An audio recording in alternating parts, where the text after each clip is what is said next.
こいつは楽しめそうだ。 Fighters ready. Engage.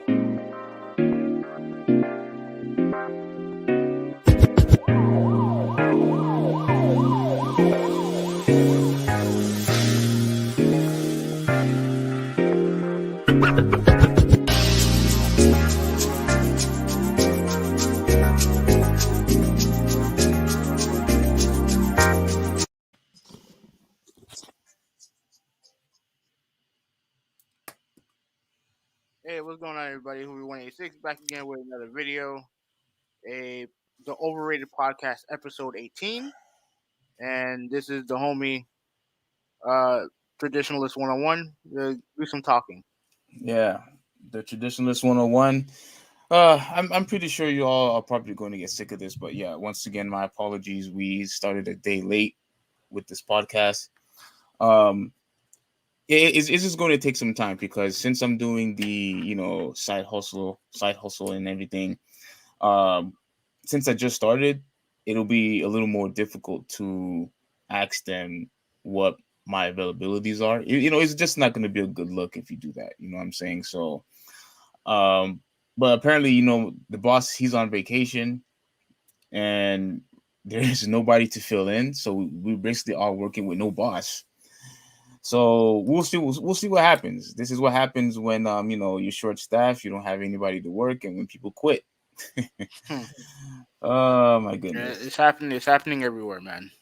It's happening everywhere. I'm dealing with it right now because the next 2 weekends are going to be terrible for me personally. So, I ain't gonna lie to you.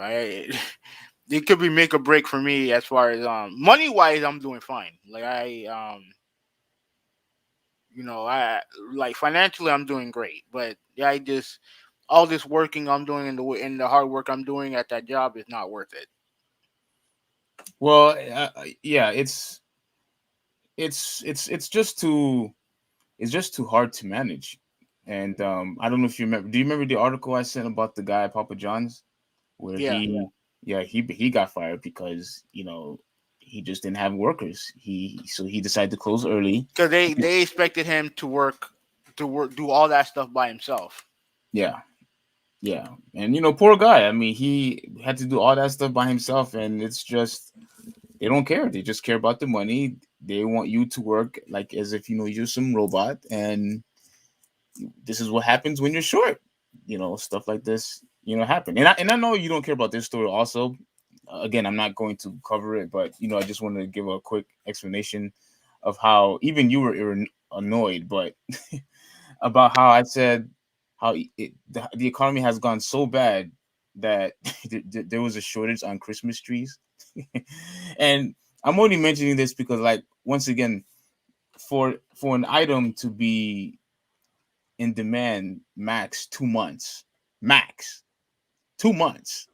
and you mean to tell me that you're short on Christmas trees, on real life Christmas trees? Like, you guys are short, and I'm just going to go on the assumption that they're short because of short on supply because of maybe they don't have people to deliver them or people to cut them down. I mean, I don't know, but obviously when it comes to this economy, when it comes to shortages and lack of staff and lack of production, it's like all the way across the board, whether it's huge corporations, mom and pop shops, whatever it is, everybody's affected. The hospitals where I'm at currently, it's bad. And matter of fact, we had people complain that they're probably just going to leave because they can't handle all the extra workload. So it's hurting everybody. Yeah, it is. I don't give a shit about Christmas trees. So, how you doing, Nintendo Gamer? How you doing? Of course, you don't care about Christmas trees. Like, I don't really think you care about Christmas at all. No, not really. Not really. I don't mind. Like, there are certain holidays that I don't mind working. Christmas is one of them. Like, but like I said, obviously I got gifts for a couple family members this year, so I don't completely hate it. You But I think don't really. I don't. you just think it's overrated. No, I don't think it's overrated. Just like I'm an adult now. Like Christmas is for kids, in my opinion. That's who it's for. It's for kids. It's not. It's It, not it's for it's a adults. it's a family holiday. It's not only catered to just kids. It's basically family. It's a Yeah. family thing. It's you could celebrate with your friends also.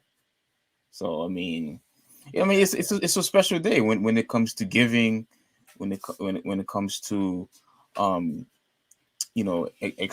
expressing love to your loved ones and whoever else that you want to. I mean, like, it's just a perfect opportunity to give more. And Yeah.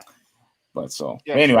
I don't want to go too far on that, because I just wanted to mention just how bad the economy is, that we don't even have enough supply on Christmas trees, and I think that's unacceptable. That's when you know that, okay, we got to do something about this. Right. Anyways, he Nintendo Gamer said he's moving out. So are you moving out of California? And he also said that it's terrible for the Papa John's guy. Yeah, it sucks for him. Like it sucks for him. Hey, I don't get it because my general manager is the same way. She's like, oh, you can't close for no reason. But even though you have no staff, you have no. Even if you have no cut, for a while, we only did online orders because we had no servers for a period of time, right? And she is completely against it, right? She's like, if you're there, you work. But the funny thing is that she called me on Sunday to come in early. Hmm. You know what I'm saying? I thought you had it all together, but you called me to come in early. And trust me, I'm gonna get that 40 hours. So it is what it is. But yeah, Well, yeah, that completely shows that the people who are in high positions really don't give a rip, about the employees, at this particular time, at this particular juncture, because they're not stupid. They're not living under a rock. They know what's going on. They know that people are hurting and people are getting exhausted. and people are We're getting short sick too. staffed. And Yeah, people are getting people. sick too. Yeah, people, and you still want to act as if everything is completely normal, and you can't do that. You have to try to make some adjustments, so that your company can for can what's the word, so that they could continue to perform properly, but without the expense of hurting your employees. Yeah, but what the cause of all this is obviously COVID. Like it's gotten everyone behind on their profit margins and all the other stupid shit. And and I mean we're gonna talk about it a little bit later when it comes to the NBA. But yeah, all this all every business is like this. So before we can officially start, let me read this from Nintendo Gamer. He said, "LOL, I still like Christmas. I like seeing the gifts I got and the atmosphere during that time." That's cool. That's cool. And me, I'm just really for me, Christmas is just another day for me. So No, well, I'll comment. Like, no, Christmas, Nintendo Gamer, I'm 100% on your side on this. For me, I still love, driving around, looking at all the lights, because obviously it's artistic. It shows creativity, and it's just something that I grew up with, ever since I was a kid. My parents would just drive around, and we would just look at all the different houses, all the different decorations. People are, exchanging gifts, and you see the atmosphere. You see the atmosphere, even if you're in a retail store, people are, dressing up, with the colors, with the red colors, and all that, for the whole entire and they're month. pushing people over to buy gifts too. That's the Who Christmas is? spirits. These people in the stores. Well, I Come on, man. mean, Like that's don't act like everything is all peachy keen during Christmas. Like, come no, on. like, I guarantee a lot of the times people are stressed about Christmas, because it adds pressure, with their finances. I get it, but at the end of the day, you had the whole entire year, to save, to buy stuff for Christmas. That's why when I used to work at Publix, I had this separate fund where I would take off, $20 or $40 off of every check, and we put it in my Christmas fund. So I don't have to mess, with my original account when I have to buy gifts for people. So everything was fine for me. When you do little tweaks like that in the beginning of the year, it pays a long way. But at the end of the day, though, even if you are right, it's still a great, holiday for everybody to enjoy, love each other, give, and just enjoy the holiday. You know what I'm saying? So I love it. I still appreciate it, and I still want to partake in it any way I can. All right, all right. So, all right. So he said that no, he's moving to another city. I'm living on my own. All right. Good luck with that, bro. Good luck with that. Oh Um, snap! You're gonna be so you're living on your own, and oh man, I hope everything will be fine over there because I know that's an expensive area to live in. all right. Because he's California, right? Mm-hmm. Yeah, that's very expensive. So you know, hope you don't have to do what I have to do is take two jobs. So All right. So, all right. So let's get started because we have a lot of shit to talk about. All right. So, you want to talk about this, so you can start up with this topic. Nintendo said the lines are long sometimes at my store. Yeah. I see that happen at my store too. The lines are extremely long, and man, it becomes such a nuisance. And which is why another reason why I kind of understand why people just shop online so they don't have to deal with the hassle. Like they don't have to deal with the crap. So, but that's a good thing because now that adds more pressure on the retail stores. Hire more staff, get more cashiers, get more workers, so that way that doesn't happen. So, but anyway, on to the first topic. Here we go. We're gonna share this article. I actually think that this is somewhat big news. So here we go. Having over you do the honors, please, sir. All right. Is up. Okay, so basically it says here in Forbes that Xbox is about to leave PlayStation behind in 2022. I think that's a very bold statement, knowing the fact that not Nintendo, that Sony has always been, the top company when it comes to selling their consoles. And we all know, like, even when the opposing company would surpass them, for a time, like for example, like in the very beginning when the 64 was just dominating, the I guess when you the dominating the PS1 at the beginning, and then PS1 just took over. Obviously, you saw what PS2 did. Obviously, you saw what happened with PS3 and 360. Well, 360, I felt like was the only generation. That was the only generation that I felt that Microsoft had won, in my opinion. But I think overall, PlayStation basically won them all. Um, but anyway, but here it looks like they have a bold statement to make, and look what it says. So it basically says that Microsoft has a huge strides towards winning back gamers and welcoming in newcomers to the hobby. A radical about face compared to the team leading Xbox when the Xbox One launched in 2013. The driving force behind the rise of Xbox isn't the new Xbox Series X console or its baby brother, the Xbox Series S. Instead, it's the one-two punch Xbox Game Pass and Xbox Cloud Gaming. While Sony still have has the most desirable exclusives, primarily because you can only play them on the PS4 or the PS5 through increasingly they're releasing later on PC as well, which I think is a mistake, but we'll continue. The Japanese game maker has nothing comparable to Xbox Game Pass and Xbox, cloud gaming. Now, I haven't. Before I continue, it Mm-hmm. said it has nothing comparable to Xbox Game Pass, but I could have sworn you because again, I haven't played too much on the PS3 even when I had it because I had the 360 at the time. That was my main console, the 360. So obviously I'm the layman when it comes to this, and you are the expert. So what isn't PS Now or PlayStation Plus? It's similar to Xbox Game Pass. Make it like clear It's for me and it's everyone basically else. game PlayStation Now is basically a combination of Game Pass and cloud gaming. Now, when it comes to it's not really cloud gaming; it's more like streaming. Okay, Um, but uh, like it's similar, but that's what I thought. as he's going to go on with this article, the main difference and the reason why he's giving Xbox Game Pass all this credit is because you can play their games for all their exclusives are gonna be on Game Pass day one, um for pretty much nothing.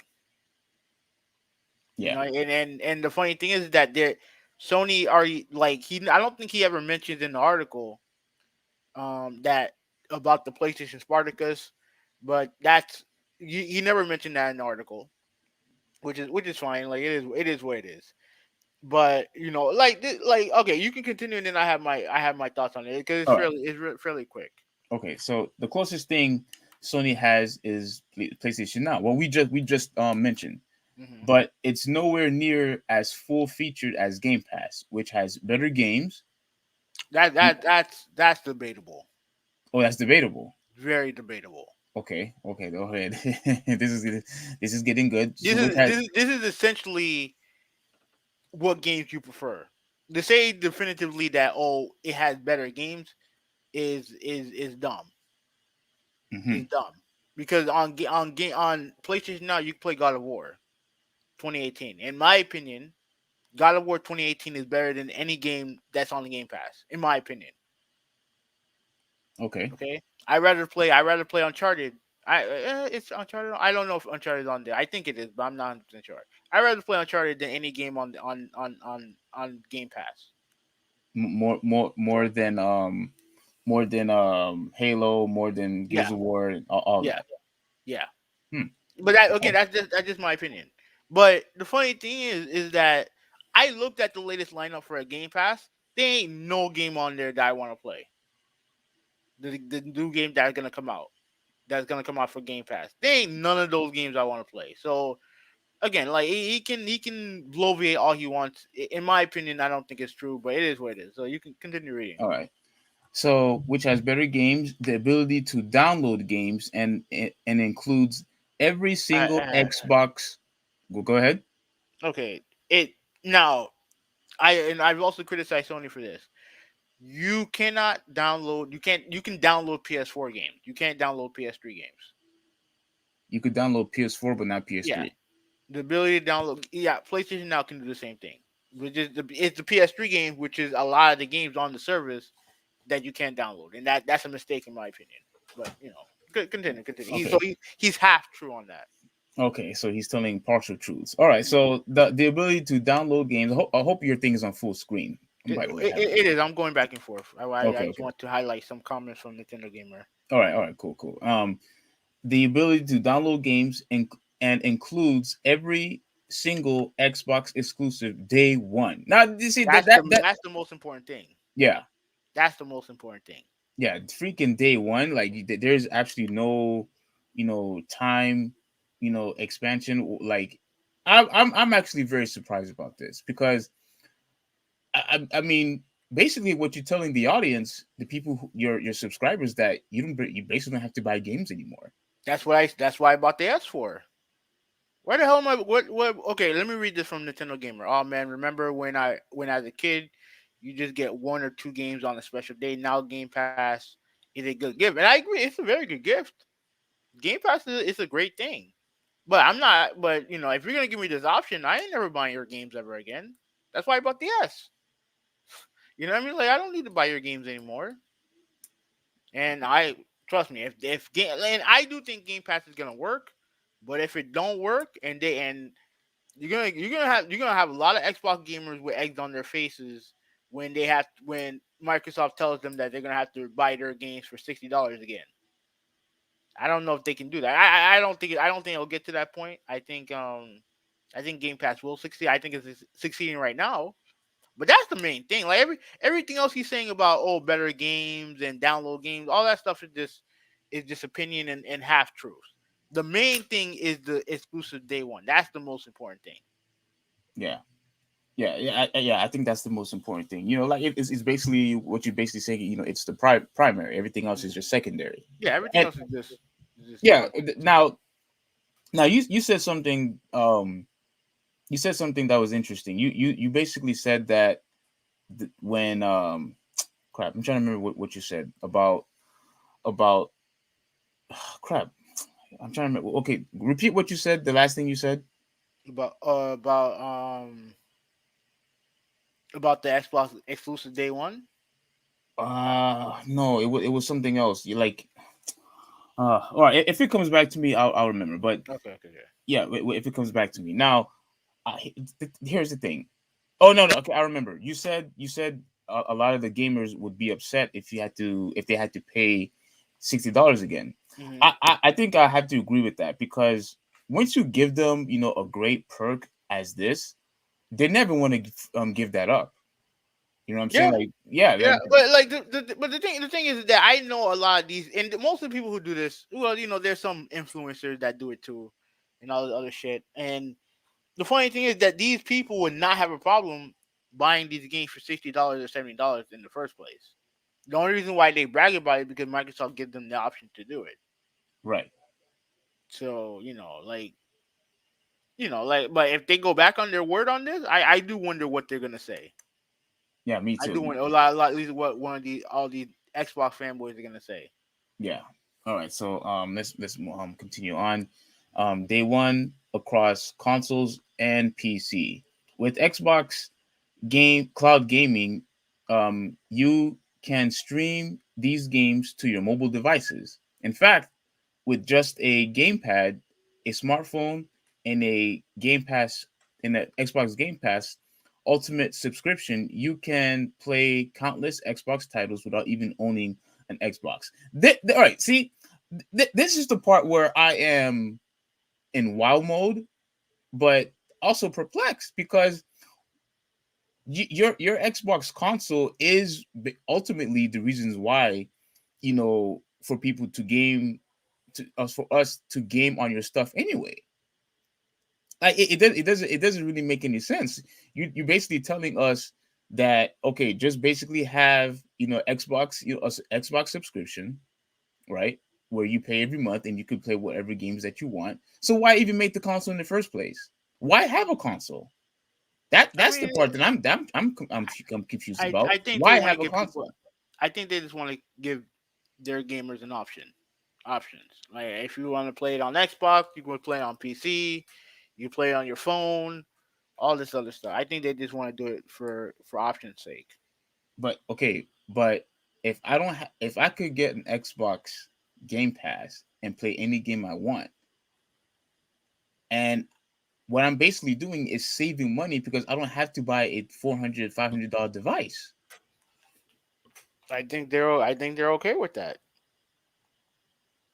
Uh, that's the part where to me it seems like you're hurting the company on the inside, in my opinion.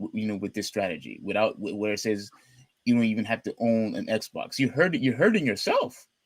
That's You don't want the audience, you don't want your fan base to have the option to where they don't even have to buy your merchandise anymore.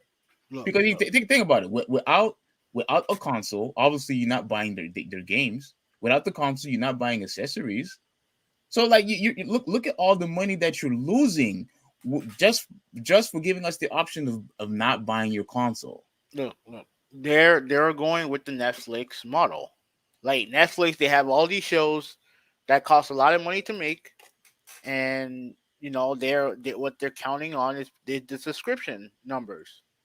That's what they're counting on. Hmm. That's what they're counting on. And like I said, it is what it is with me. Like I bought it. I bought the Series S because it was available, and like I said, it's the cheapest way to buy and play their exclusives. So like I mean, it is what it is. To me, like my overall point with this article, I mean, unless you want to read more, Yeah, I'm gonna just a little bit more. yeah. All right, so let me finish up. Microsoft has made gaming with Xbox, regardless of your hardware, more accessible than ever.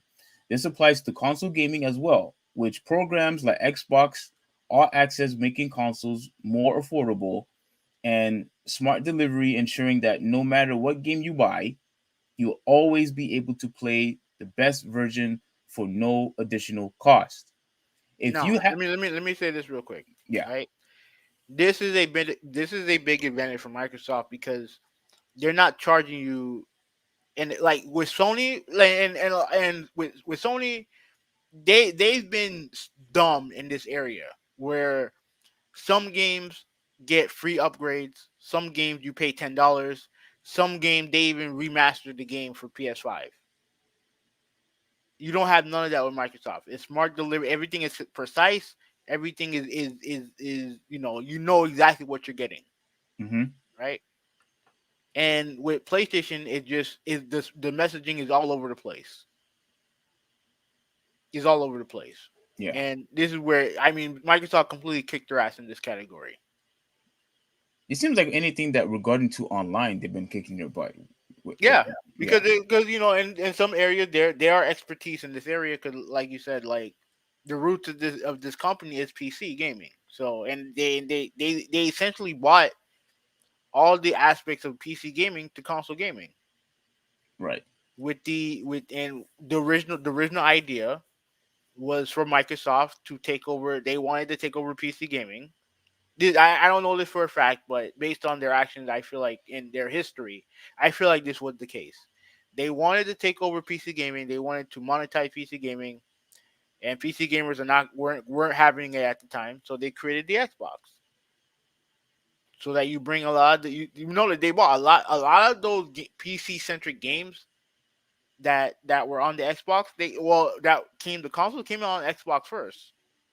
Correct. Like Yes. the roots of Halo is from PC. It's the game called Tribes. I think that's the game that Bungie made before they made Halo.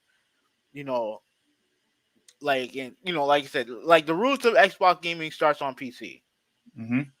So all so like all the stuff that they've been forward thinking on when it comes the to online gaming, to the stuff with the all the stuff with smart delivery, all that stuff is roots are roots catered to PC gaming, are roots from PC gaming, and they kick Sony's ass in that area. Yeah. It's the game creation where they can't where Microsoft can't compete with Sony. It's the console overall console manufacturing that they can't, that for the most part they've struggled against Sony in. It's with some exceptions. But yeah, go ahead, continue reading. Yeah. I'm actually I'm actually want to look at the numbers later on to see if people over in Japan or in the UK is interested in Xbox Game Pass. But we'll Currently, see. currently no. Currently no. I can tell you that off rip. Oh, You really? get, yeah. I like you look at the numbers. Do you look at the NPD numbers? Not NP. Mm-hmm. Is it NPD? No, no, no. You look at the overall like the sales chart numbers. Yeah. Microsoft does very well in the United States, and right now I think they're beating Sony in the United States right now.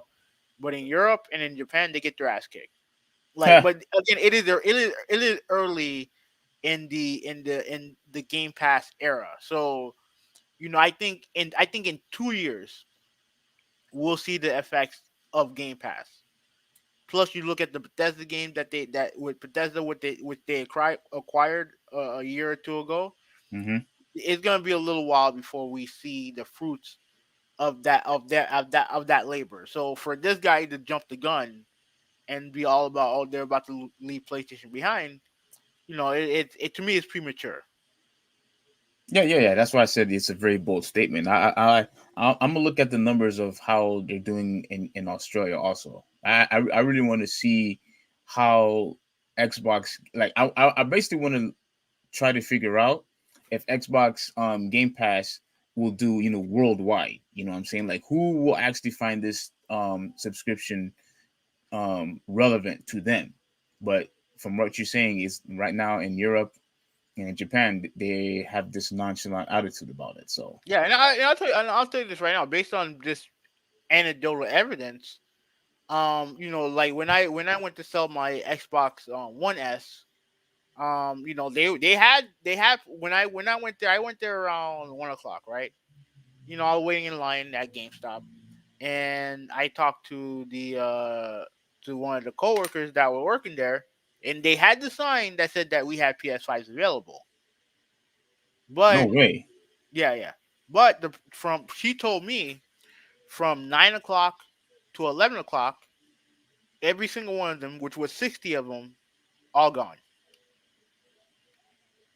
all gone. So they're in stores now. Well, no, right. They had 60 in stock, Yeah, yeah. right, for that day. For that day, they put out some emails and stuff like that, and in 2 hours it was gone. Gee whiz. 2 hours it was gone, right? Like you can't find these things in stores. So like people want the PS5. I still think that it's the most desirable console out there that people want to buy. Mm-hmm. You know what I mean? Like she said that they're gonna do the same thing with the Xbox Series X in a couple weeks. You know what I mean? So because like I said, every time they have them in store, they sell out quickly. So what they want to do is get shipments and then show and then tell people when they have them and then sell them and then sell them. When you went to buy the Series S, Hmm. did they have Series X available? No, no. Oh, The only okay. the only console that you can find honestly the only console you can find in stores right now is the Series S. That's it. All right, God, my goodness. Okay. Yeah. All right, so let me finish up. So it says more accessible, more affordable, and every bit as powerful. The Xbox platform is leaving PlayStation in the dust. That's that again, a very bold statement, but we'll see. Even the PlayStation 5 will almost certainly sell more units than the Xbox Series X. In a lot of ways, for Microsoft at least, that's besides the point. Hmm. Yeah, because that's not their goal is not to outsell Sony and when it comes to the consoles. Their goal is to get Game Pass off the ground. Okay, so I guess that's pretty much it. So what did you say? Their goal is to get Game Pass off the ground. Mm-hmm. They're banking on subscription gaming, to subscription service gaming. That's what they're banking on. And if Sony follows suit, then frankly they win. Microsoft wins in that regard. Wait. But why would Microsoft win? Isn't that more money for Sony as well? I mean, maybe not, but but the advantage, like, so Microsoft started the Game Pass service thing, and if Sony basically copies them, then that's a victory for Microsoft, in my opinion. Hmm. That's a victory for Microsoft. Oh, okay. Well, I mean, look, for me, in And my wait, I just thought about this too, and here's the reason why I think it's a victory for Microsoft, right? okay. Because the biggest advantage that Sony has is their first party content. Say it one more time. Their biggest advantage is the first party is their first party big budget third person games, action games, right? The Okay. Uncharted, God of War, and all the other stuff, right? Yeah. Can you please be careful with this? I don't want to get copyrighted. Okay. So okay. All right. Fine. All right. So I guess IGN will probably tell us not to. Okay. Fine. All right. Go ahead.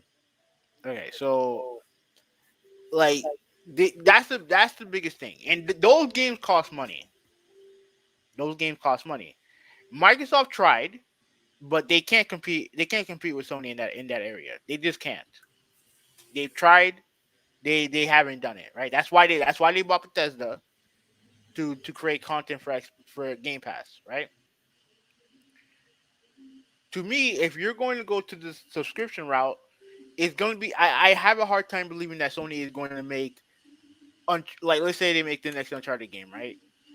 They make the next Uncharted game, if it's going to be like 10, 12, 15 hours, and they have all these big set pieces, and they're not going to want to charge you $60 for it, at least to make their money back. It's Yeah. going to be in a subscription service where you're paying like 10, $15 for it, right?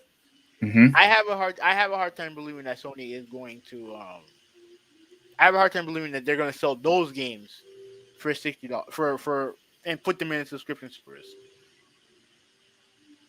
Oh, I got you. At least day one. At least day one. At least day one. Yeah. Yeah. I'm again. I'm still so confused. I'm pretty sure this hurts. A lot of the retail stores. Like Oh, if 100%. Yeah. yeah, this is going to Yeah. hurt a lot of the retail stores. This is going to hurt. Obviously, going to hurt GameStop.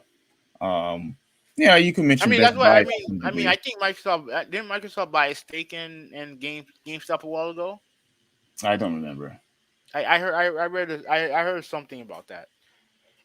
But yeah, yeah. If the more digital this stuff gets, the more the more it's gonna hurt retail, and it's gonna hurt. It's gonna hurt. Like it will. So it honestly, like, we'll see, man. Because like I said, a lot of people they like a lot of PlayStation guys. They always talk shit about Game Pass, but if Sony offered the same thing, I don't know if they're gonna have the same energy. I just don't Mm, know if they're gonna have the same energy. yeah, yeah, You know what I'm saying? yeah, yeah. Hold on. Nintendo Gamer said something. Uh, hold on. What do you say? No, a Yeah. lot of the stuff I read already. Unless Oh, something new. the last two. You read the last two? Yeah, I read those already. Oh, okay, you did. Okay. All right. He said, "Wow." What were you saying? What were you unwilding about, if you don't mind me asking? Okay. So yeah, my last and final thoughts is I don't think Microsoft is going to win as far as console sales, but to me, I think right now they're just neck and neck in my opinion. Now, you said that PS5 is still outselling Microsoft. Hmm. Um, but at this point, I don't really necessarily think necessarily matters, because only for the simple fact that both consoles are, you can't find them anywhere anyway. Yeah, true. You True. you can't find either console. So in my opinion, I think both companies are happy as far as sales goes. Like, both companies are happy. You can't find either one. People are still, you still have these scalpers everywhere. If you want to play PlayStation 5, you have to basically pay $1,000 to get a PS5. You have to pay $1,000 to get an Xbox Series X. I don't know about the S, but the Xbox No, no, Series no. X. 300, 300. It's 300. Okay, okay. Yeah, so it's I believe that at the end of the day, it's going to be neck and neck. It's probably going to be the closest battle they have ever been into. But Well, I it'll definitely be a battle because they're in a scenario where Microsoft has the upper hand when it comes to value. yeah, You know what I mean? Like, that's just how it is. Like, they are like Game Pass is a better value than anything Sony has to offer right now. Even though, like, I only have, like, with Game Pass that I have right now, I only have two games on there: Forza and Halo. well, granted, you just bought the console though. Yeah, yeah, true. Yeah, true. But like I said, like, those are the only two games that interest me on the service currently. Hmm. But I'm banking on their exclusives being on their day one, which they will be, and hopefully those exclusives are good. Because I'm not like, I see some Xbox dudes playing games that they're not really interested in, but they just want to play it just to get achievement and stuff like that. I'm not that type of person. I'm not that type of gamer. If a game's bad, I'm not gonna touch it. You know what I mean? So Yeah, I ain't touching it. So yeah. yeah. So Nintendo Gamer, he responded to, like, he said no, they won't have the same energy. I agree with that, and he was surprised about PS5s in stock. Oh, okay, okay. Yeah. So yeah. So they have 60 of them in stock. By the time I got there, they're already gone like a couple hours ago. So yeah. So Now, okay. So also, Terry. Terry 309. Yeah. He had a couple of things. Game Pass Uh, is a sign of how disposable gaming has become, and he's right about that. He's I 100% agree. right about that, because look at Halo Infinite, for example, right? And I love Halo. I love Halo Infinite. It's a great game. Hmm. But that game, when I first played the game, that game launched without Slayer, which is the free for all mode that they've had all throughout every other Halo game. It launched without it. It launched without it. It launched half a game. No way. It did. It did. People don't want to say that because the gameplay is fun. The campaign launched a couple. I think the multiplayer launched first, and then the campaign launched later. Hmm. Right? So it came out half a game. It is what it is, but it's fun. So I don't have no real beef with it. Like Terry also said, it used to be that people invested a ton of time into one game. That's true too. That's true too. Especially when you couldn't afford to have games at a time. You afford to have, like, 5, 6, 7 games like a month or whatever to play. If back in the day, you bought one game that you really liked, you played it, you beat it, you mastered it, and then you moved on. Well, I'm actually surprised you said that because I remember in one of your old videos. Now maybe you changed your mind, but I Mm. remember in one of your old YouTube videos you said you loved and embraced the fact that you always had options. Oh yeah, And yeah, no, I still do, I still do. But like but he's not wrong when he said that. Like that's just a fact. And people to this day, people even to this day, they still commit to like one or two games every year. Like for me, my game is MLB The Show. I play that year. I play that game all year, every year. You know what I mean? Like, and some, obviously you have people who play only Madden or they play Fortnite or whatever, right? So people still do that, but with Game Pass, it gives them the option to pretty much play every game on there. hmm So, and then Nintendo Gamer asks, can you keep the games from Game Pass? As long as you have Game Pass, you can keep them. see that's the caveat though. You have to have Game Pass though. Once Yeah, once yeah, once you once you start paying, all of those games are gone. yeah. So technically you don't own the games. That's the problem that I have. I like to actually have power and control over the games that I buy.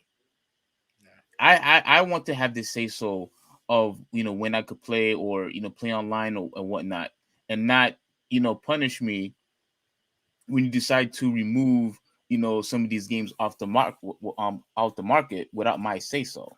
That's why I still buy physical games and why I buy physical movies. I Yeah. don't want to deal with it. I understand that. I understand that. Like Terry said that first he said that services like Game Pass encourages people to play numerous games they don't have time to play. That's true. He said that Epic Games gives away free games all the time. Another sign of disposable gaming. Yeah, I heard that. So do other storefronts on PC. It's just becoming the norm.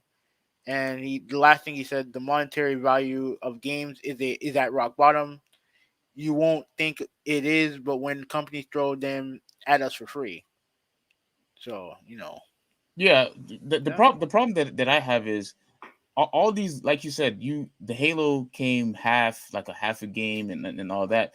That just gives more, in my opinion, that just gives more incentives for developers to just bring out more incomplete games.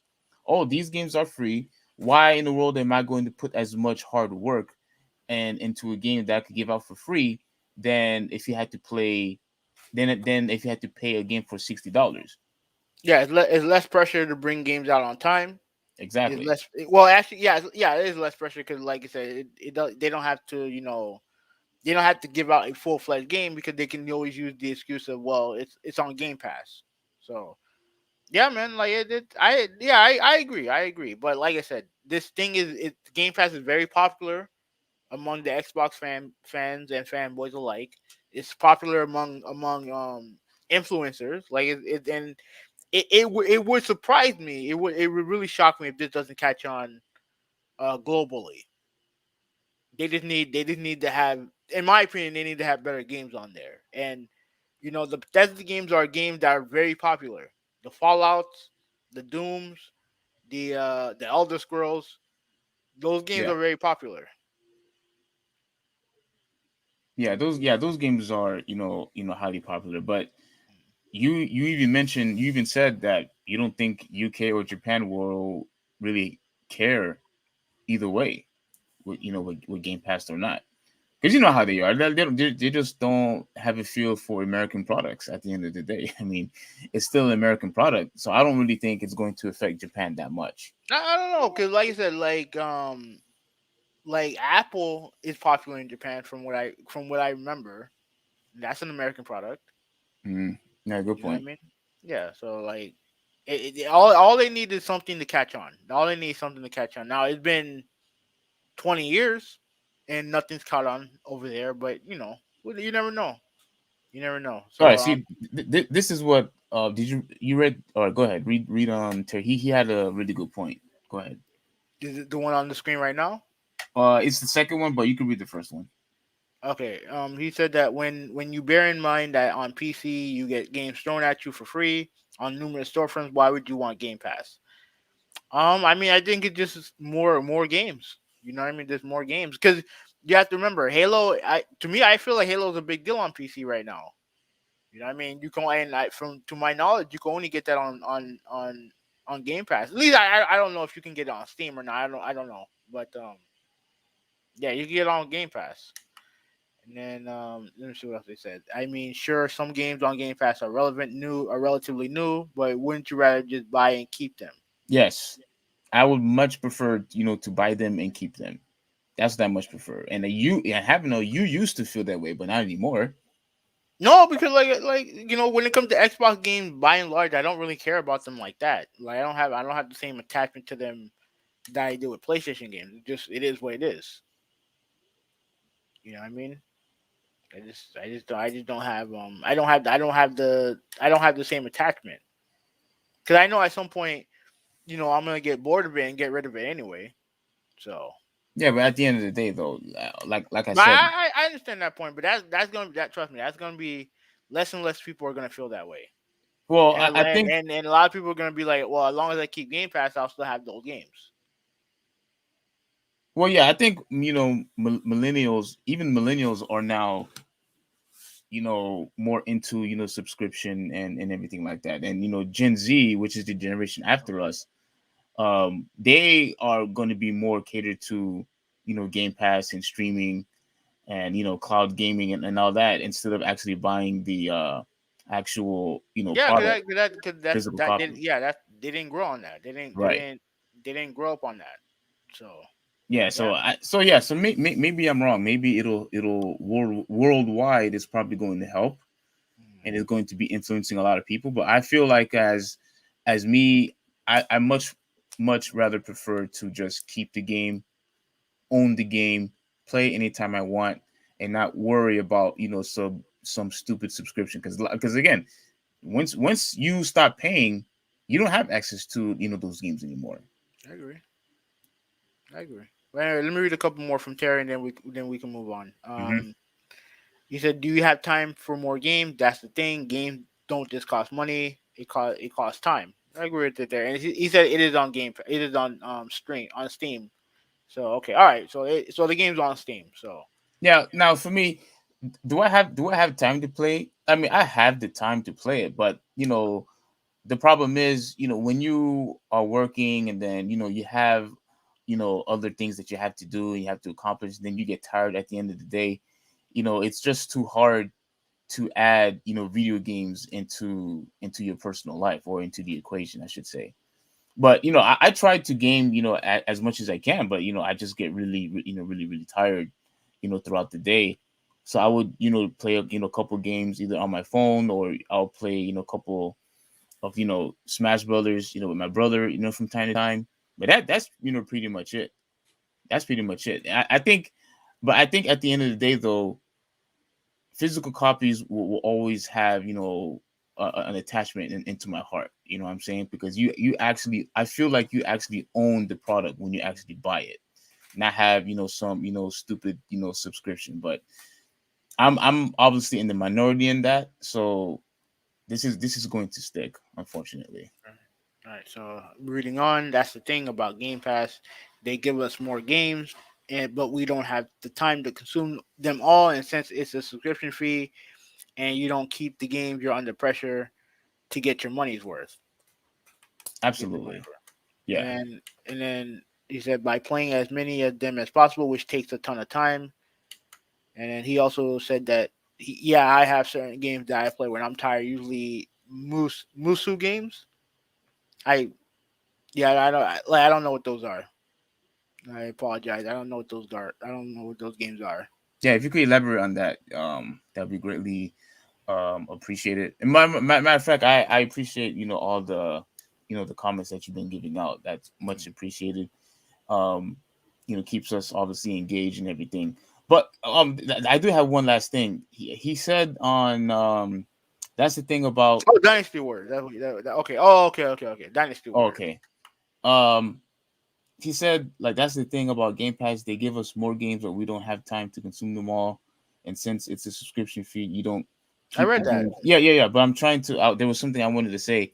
Mhm. Um, yeah, you don't really have the time, to keep, to play every single one of those games. So, in my opinion, a lot of the games is like, as if, I know this is the best way I could explain it. It's almost as if you give me all this stuff, but most of this stuff I probably don't even want anyway. So it kind of devalues, like because look at Netflix. I guarantee everybody that has Netflix or that has Hulu and whatnot, there's a bunch of stuff on that thing that people don't care about. Look at cable. You think everybody watch every single channel on cable? Hell no. There's a lot of stuff in there that we don't care about, but yet we still pay for it.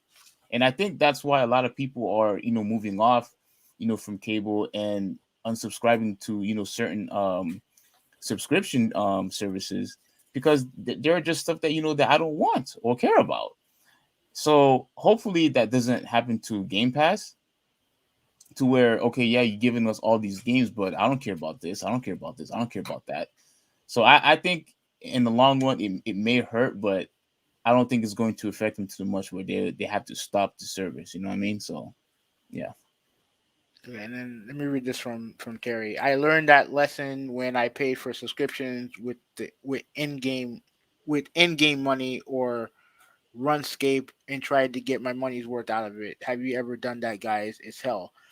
Um, no, I've never done it Oh, in the game, a subscription within the game. with in-game money. Oh, with in-game money. Damn. I think he's referring to Battle Pass, if I'm not mistaken. You can elaborate if I'm wrong, but yeah, like real quick, 'cause we do have to move on. Mm-hmm. Like with Halo Infinite, like they have a Battle Pass system where I can get some, like I'm unlocking stuff on Battle Pass, but I don't have Battle Pass. You know what I mean? So I can't get the stuff that I'm unlocking because I don't have Battle Pass, Yeah. and I need to actually pay for it to get it. And right now I don't really feel like paying for it to get stuff that I unlocked. Wait. So I when you unlock it, they still give you the option to pay for it Yeah, like, I need Battle Pass to in use it. order to unlock it. And the Oh, only option that I have to get Battle Pass is to pay for it. And I'm right now I don't feel like paying for it. so that's an added subscription that you have to pay. Pretty much. Even though it is free to play. That's the excuse that they're gonna use around it. Oh, okay, I see what you're saying. Yeah, Yeah. All right. yeah. So all right. So we're done with that topic. Let's move on to Splinter Cell. All Because right. actually, Splinter Cell is actually real. Like you're gonna read it, but they actually did confirm that a Splinter Cell remake is in the works. Well, yeah. I look. You didn't believe the article. The reason why that I believe the article is because they didn't deny it. If it was all a big lie, they would have denied it immediately. Mhm. Why keep it as a rumor? Why? Just say that it's not true, and then be done with it. But they didn't do that, so that's why I believe the article, even though you did not. So, but anyway, uh, oh, I have to share this again. Hang on, give me 1 second. Okay, share. So here we go. Now, can you see it? Yeah, let me pop it up. Right.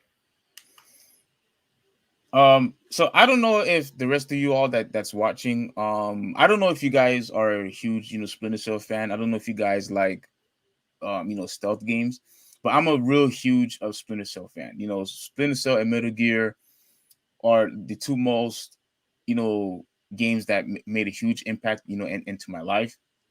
Um, I don't know why. I just love, stealth games. I just love stealth games, especially those two.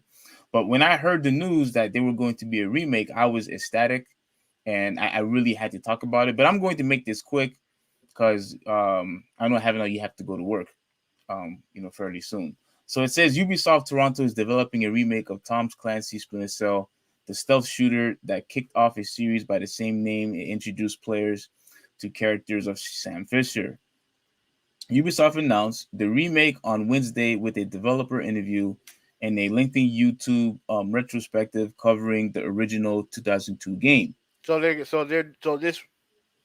this remake is just the first game.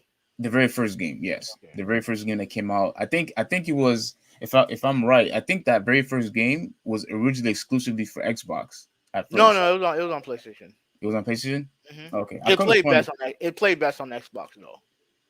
Okay, okay, it played best on Xbox. All right.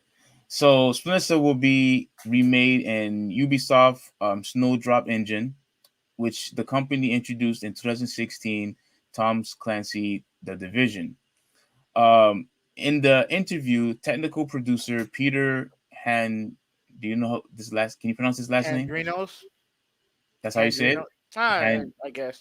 I'm just using the syllables there. Yeah, Handrinos. the Handrinos. Okay. Acknowledge that enough time to miss an entire console generation has passed since the last Splinter Cell game in 2013, Splinter Cell Blacklist. Despite pleading of the series dedicated fans. Yeah, like to me, when Blacklist came out, I know you complained about the game. I think you said It it was was, buggy.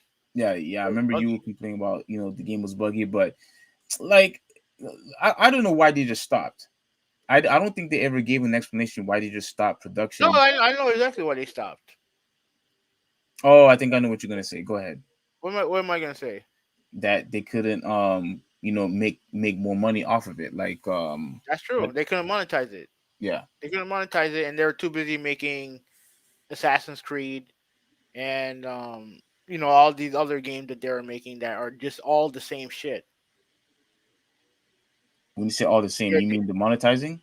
Yeah, Okay. monetization. They monetize Ghost Recon, turn to shit. They monetize Rainbow Six. well they no they didn't monetize Rainbow Six. They just slightly they destroyed that game. They destroyed that game. They turned it Hmm. into a some free to play bullshit. Like is it free to play? I don't know if it is free to play, but that game's not good. That game's not good. They ruined every franchise that they created during their PS1 / PS2 um days. They completely ruined it. So I'll elaborate a little bit more after this. All right. Despite pleading, okay. We're going to take time to explore what this means for us for light and shadow for animation tech. I actually like this. So they're gonna add more lighting and more shadows, I guess, for your advantage, and gives us more of I don't know, I guess more of an option of how to utilize the shadows and all the effects and things like that. So that's what I'm assuming. For animation tech and gameplay, AI, even audio. Handoranos, I think that's how you say it. We want to bring fans something new, yet still connect them to that feeling that they had 2 decades ago, playing that masterpiece for the first time. No launch date or window has given Splinter Cell for the Splinter Cell remake. The original game, which launched on GameCube, PS2, Windows PC, and Xbox, turns 20 in 2022. Wow. Damn, I feel old. Oh goodness. A report in October suggested that developers on the new Splinter Cell for both PC and consoles was underway at Ubisoft Studio, other than Microsoft Montreal, which developed the first 7 titles in the series. Ubisoft did not confirm or respond to the request or comment on that report. With this remake, we are building a solid base for the future of Splinter Cell. Creative directors Chris Onti said without elaboration. And this is the last bit. In September 2022, Ubisoft announced a remake of 2003 Prince of Persia. That game was not good. Um, the Sands of Sands of Time. Time, yeah, I didn't. I was a huge Prince of Persia fan, and when they made that new Prince of Persia game where you couldn't die, I didn't like that. Um, the Sands of Time was developed at Ubisoft, put into India, originally due to launch in January 2021, and was delayed 2 months at time, and then indefinitely to give developers additional time to deliver a remake that feels fresh while maintaining faithful to the original. Yeah, with the whole Prince of Persia, I don't think they did a good job with the one that came out in 2003. I just didn't like it. Are you a huge Prince of Persia fan? No, not really. Oh, okay. You never played any of them? I play bits and pieces of some of them. Oh, okay. You played. I'm not gonna play this because you're gonna say it's gonna be copyrighted. But all right. So what But are your thoughts? you can play. You can play. It's on. I don't think Polygon is gonna copyright it. It's gonna do something about that. Um. That's too long. But go ahead. Go ahead. Okay. So let me read this from Terry. He said that he got the first Splinter Cell game on UPlay, and he played it for a couple minutes and got bored of it. All right. Well, Yeah. yeah. Yeah. Go ahead. It's a unique game. I don't know if you're into stealth games. This is a legit stealth game, right? Like this is legit. Um, maybe the new game will kind of improve on some of the mechanics. But here's my overall thoughts on this, right? I'm happy that they're finally doing something with Splinter Cell. The problem is I don't trust them. I don't trust them. You don't trust Ubisoft. No, Hmm. I don't trust them to make this game faithful to the original while adding new stuff to it. Because they do because it does need to be improved. Because I remember playing Conviction, right, which is the one I have on the Xbox, Yeah. right? Oh, It I is, remember. it is I remember coming over to your house and let you play, and you fell in love with the game at least at that time. yeah, the game's awesome. The game's Yeah. awesome. The problem with the game is that the buttons are very even with dope by that time a bit a bit archaic. You know what I mean? Like they're not they do need to be reworked. And if they do it with this game, then that's fine. To me, I just I don't trust Ubisoft. I don't trust them to make the game good. That's just my opinion. Like I'm not saying it can't be good. I mean, I don't know. They I don't know if I don't know if I'm gonna buy this day one because I trust me I am dude. If there's one company that I hate, that's Ubisoft. I hate that company. Because they ruined a lot of the franchise that you were fans They of. ruined all my favorite franchises that I grew up with. They've ruined. Yeah. They've ruined. So I hate that company with a passion. So giving them money is something is not ideal for me. But like I said, if this is going to be a true to form um remake, then yeah, they have my money. But if not, then there's a long list of games that they fucked up. So that's Yeah. what I have to say. Yeah, like me, I'm excited for this, because once again, those are one of my favorite franchises. And from your comment, from what you said, Terry, where you said you thought it was very boring. Like, yeah, a game like this, Yeah, he said does take. he likes pure action. I'm the same way, man. I Yeah, like pure action too. yeah, a game like this, does take a lot of patience, like a lot of patience.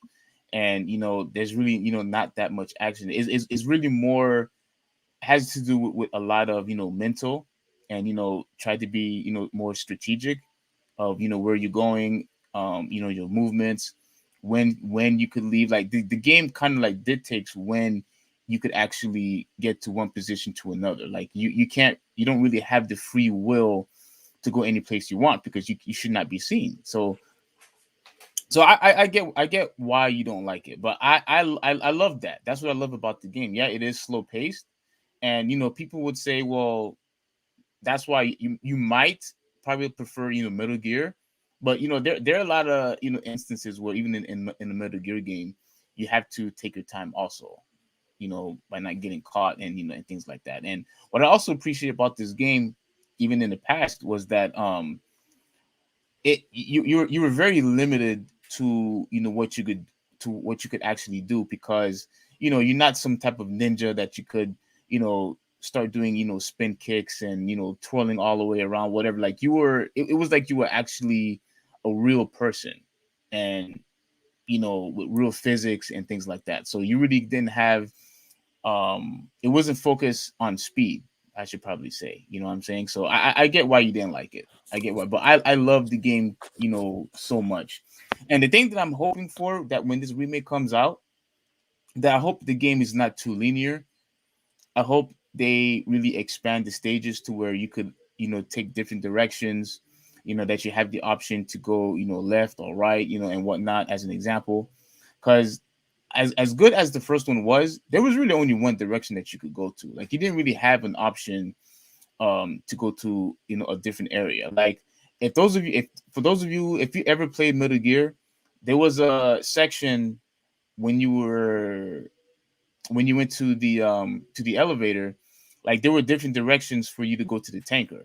Like there was a duct where you would have to crawl into either from the second floor or from the first floor. So even a game like Metal Gear from the PS1, you had different options of where you could have the option to explore different areas. Wait. I didn't want to do this, but let me challenge you on this for a second. I think the gameplay style is what makes it different. Like you don't like I don't like I mean they made I don't know what they plan on doing with this remake, but I mean I think the idea of whether or not to take out this person or not take out this person is different options and different choice options for you. You Well, know what I'm saying? Like, I'm just talking about the exploration. oh, okay. No, but yeah, but you're right. There were, since you played the game, you don't remember there were times where you're not supposed to kill certain enemies. Oh yeah. I know that you're supposed to. I know there's some enemies you have to interrogate. Yeah.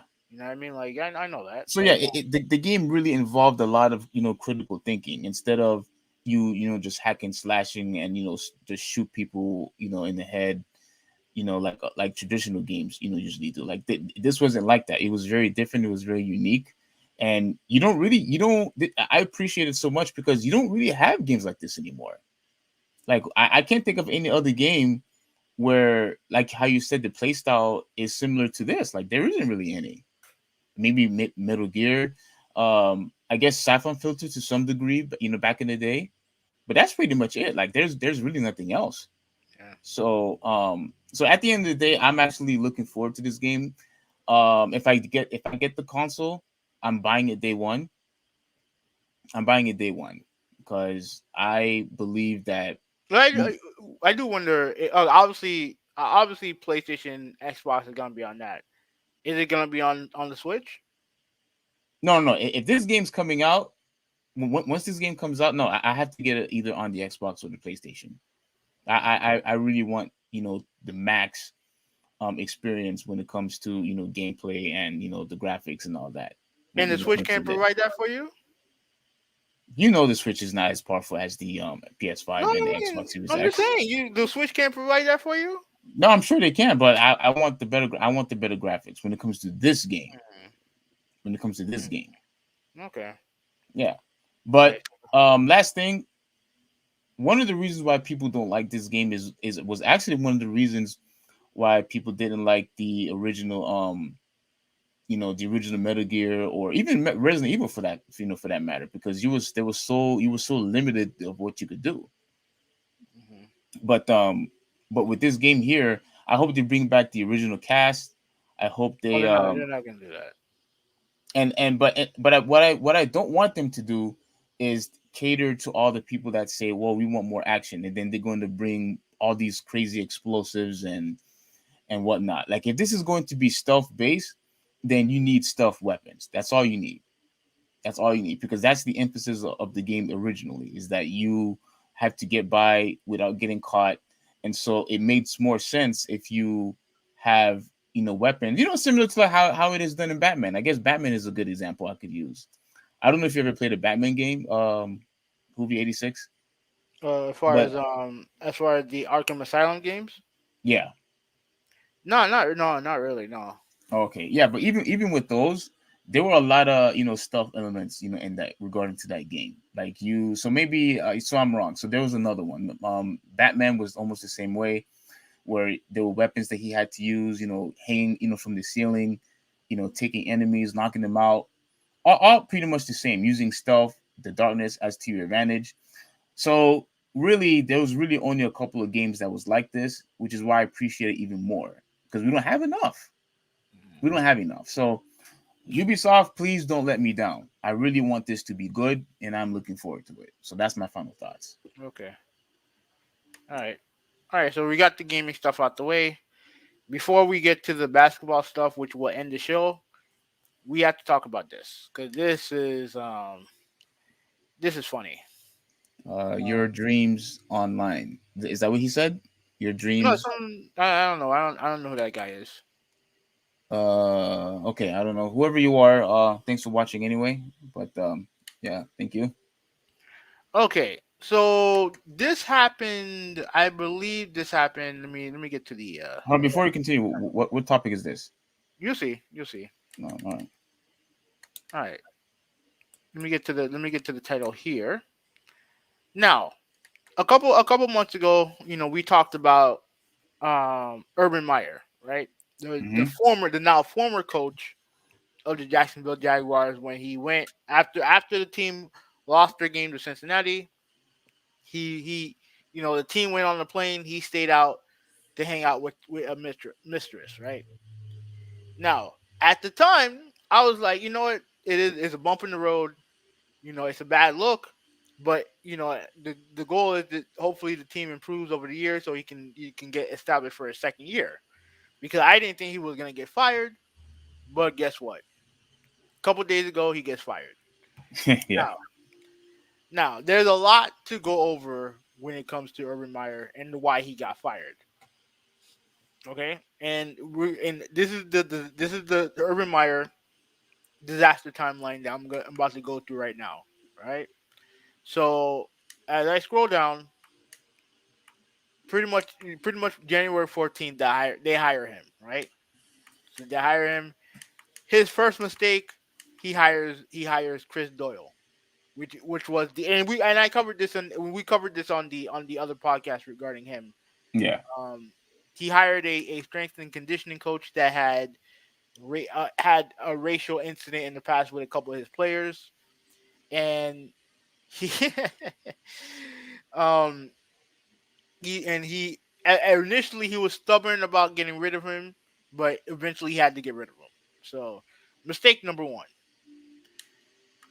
Mistake number two, he signed Tim Tebow as a tight end. Now, this one I actually didn't have a problem with him doing this, even though, obviously you're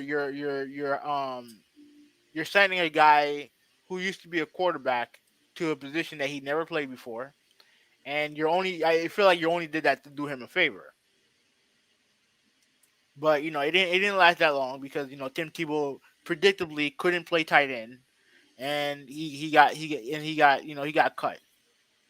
Right, so that was another mistake. Well, wait, hold on. So you weren't upset when he signed Tim Tebow at the time? No, no, Why? because like one, I don't care about Jacksonville, and two, I kind of understood why he did it. You He wanted, understood why he did it. yeah, I kind of did because he Hmm. wanted to establish a culture in Jacksonville. I think that's why he brought him there. Right? Did he say that? No, I don't think I don't remember hearing him say that, but that's the reason why he brought him there. Hmm. That's the reason why. Well, I Right. mean, yeah, like if because aren't weren't they like really good friends, right? Like Yeah, close obviously, yeah, friends obviously and whatnot. he played for him in college. Like What the hell? yeah, yeah. So and I think he's his neighbor in real life. So yeah, but Oh, his neighbor? yeah. But let me ask you a question: for a high profile job, would you sign your neighbor to a contract? Probably not. No. So Probably not. yeah. So and then on July 1st, NFL fines Meyer and Jaguars for violating contact drills during off season, which you're not allowed to do. Right. Wait. Now, Oh, okay, okay. I'll read it. The Jaguars were fined $300,000 for violations of conduct during off-season practice. The Jaguars were fined 200,000 and Meyer 100,000. Jacksonville also lost two OTA sessions as punishment. Hmm. So that's not good. Okay. Now September 12th, the Jaguars were outplayed by the Houston Texans. Mind you, this is the Houston Texans team without Deshaun Watson, who were literally the worst team in the league. Were predicted to be the worst team in the league, and they are technically along with Detroit, but they got their asses kicked in that game. You Yep. know what I mean? So yeah, you have that, which it happens for coaches. Like it happens. So all right, so September 15th, he denies Southern Cal rumors, which is not a big deal. Like his name was always gonna be in the headlines. Let me see if this is relevant. That's not okay. This one now. Remember, this is the reason why we talked about this. We talked about Urban Meyer in the first place, right? The whole Yeah. plane riot thing. Now, this event is going to be key for the rest of the story. So keep that in mind, right? So for those of you who don't know, after the game, he went to a bar in Cincinnati to hang out with his mistress, right? Instead of being with the team on a team flight, which most coaches are supposed or normally do, and teammates are not allowed to do what he just did. So that's important. That's important to keep in mind, right? And on December 6th, this is where things get interesting. The James Robinson saga.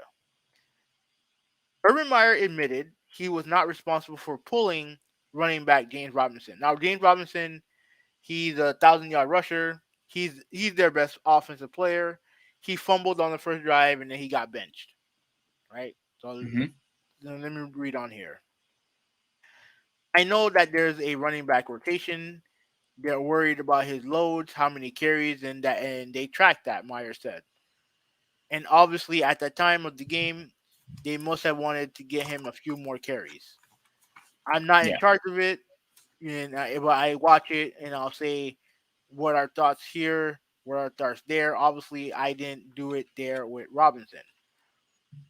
Okay, okay. So this is what happened allegedly, right? Mayer reportedly had running backs coach Bernie Parmalee, who was a former Dolphin. Shout out to him. Stop Robinson from re-entering the game. Starting quarterback Trevor Lawrence asked Meyer about Robinson, which led to him returning to the game. So pretty much what he did there is that he lied to the press about why Robinson wasn't playing.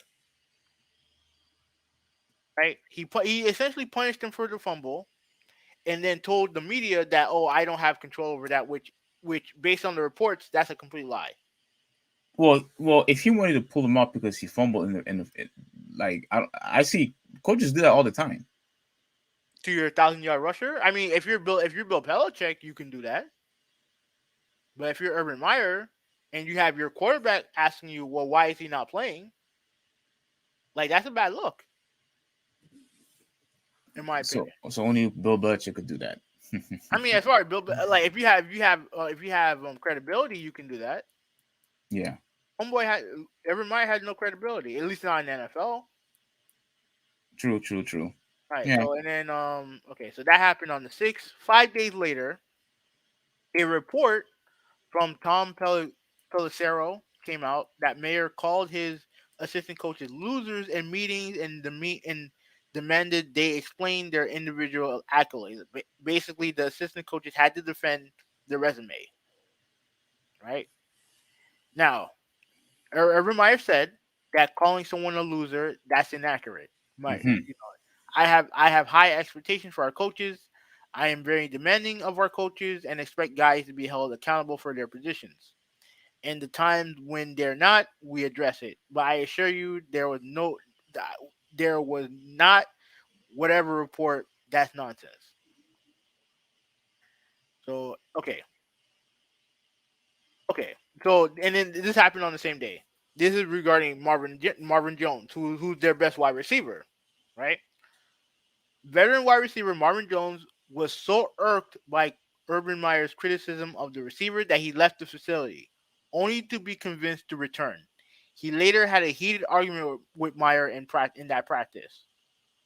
And then reading it, Yeah. I think I said something like we have some serious injury issues and some lack of consistency. We talked about it, and he's great. Meyer said, "We moved on. He's fantastic, and we have a fantastic relationship." And I started hearing that, and Marvin looked at me.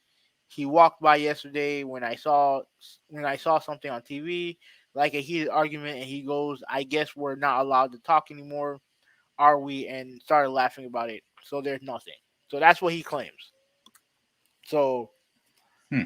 you have a wide like you're calling your according to the reports, he calls his assistant coaches losers, and his wide receiver bails on practice because of the criticism that he levied onto the wide receivers. Well, Right? you're a bad and garbage team. So if he's going to call them losers, I mean, aren't they? Like, I mean, let me look. who hired him? Yeah, but at the end of the day, though, just because if you hire somebody and if they don't, perform good, are you gonna just say, "Oh, you're doing a very good job because I hire you"? No, He's gonna fire himself? no, I'm talking about the people he hired. All right, that's fine. If you hire But somebody and they ultimately, don't perform, but he's the head guy in charge. that's fine. All right, and this is the story that ultimately got him the ultimately got him fired. The Yeah. kicker strikes back.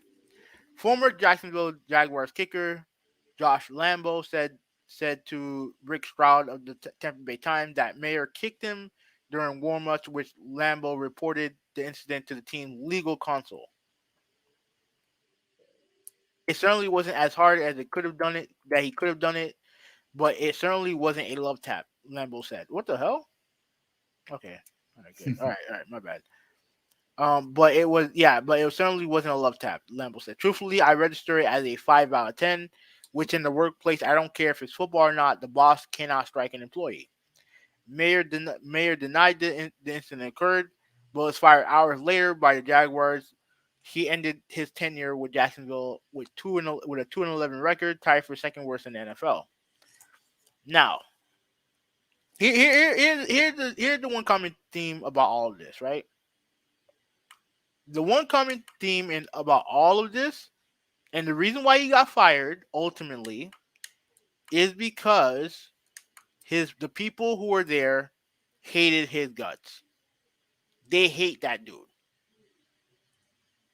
They hate him because that's what all the leaks, like when you have all these leaks coming out, that's the reason why they hate him, because people had no problem talking to the media about how what a piece of shit he was.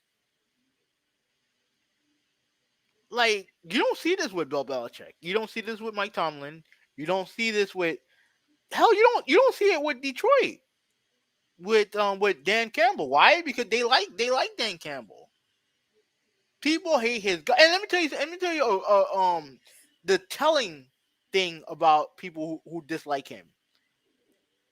His own college, like Jerome Baker, who's the linebacker for the Miami Dolphins, right? Very good linebacker for the Miami Dolphins. He played for Urban Meyer, Hmm. and I think he played for him in Ohio State. He had a tweet saying that Urban Meyer got what he deserved. No, are you serious? Yeah, No, I didn't see that one. like your own dude. I do, and I watched so many videos on this topic, right? From shows on NBC, the ESPN, the Fox, or whatever, right? Nobody feels bad for this dude. Nobody does, and the reason why is because like he portrays himself as a leader of men, but yet when it was time to lead, he failed and failed miserably. Time and time again, when it came to being accountable for your players, he didn't do that. And everything circled all the way back to the incident in Ohio, right? Because because Shad Khan said to Urban Meyer that you have to earn the trust of your teammates and your players and staff and all that other stuff. So he was on his last strike after that incident. That's how bad the incident was. It was something I didn't think it was that bad of an incident at the time, and I know you didn't think it was that bad of an incident at the time. At Hmm. least not to the point where he would get fired. But that's what is the ultimate. That's ultimately what led to his firing. With the incident and the kicker thing, that was just the final straw. That Yeah, was that was just that. Yeah, Yeah, that was just the final straw because like you said, like they knew about it, but it got out. The kickers talked about it, and it was just one too many one too many incidents on top of each other, and it was time for him to go. yeah, but clearly you could see that it wasn't because of the It wasn't. I don't think it had anything to do with their record or No, the poor performance. no, it wasn't that, but what it was everything that had to do with everything outside of him. Because the thing with Urban Meyer that you can tell, he does not handle losing well. Doesn't handle losing well.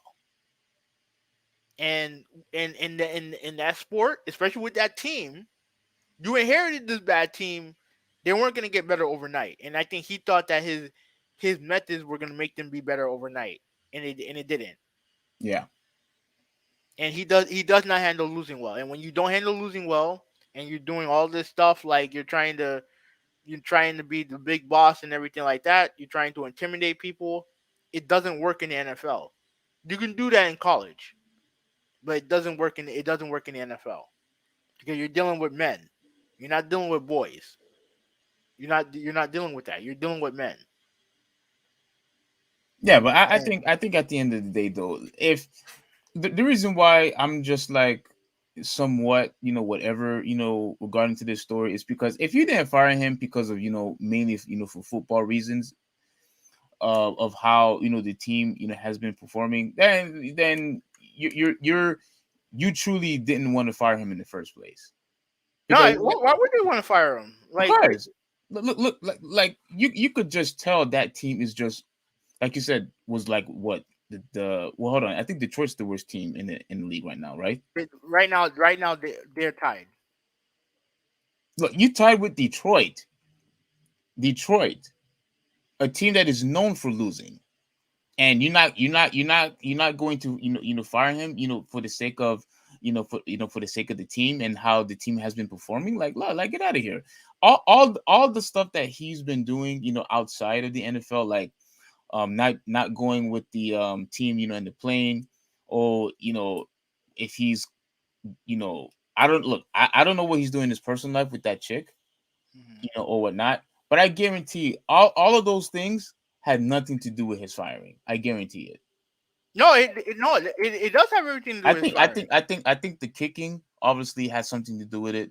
I think the people are, I think the like how you said, people were just hating his guts and, and whatnot.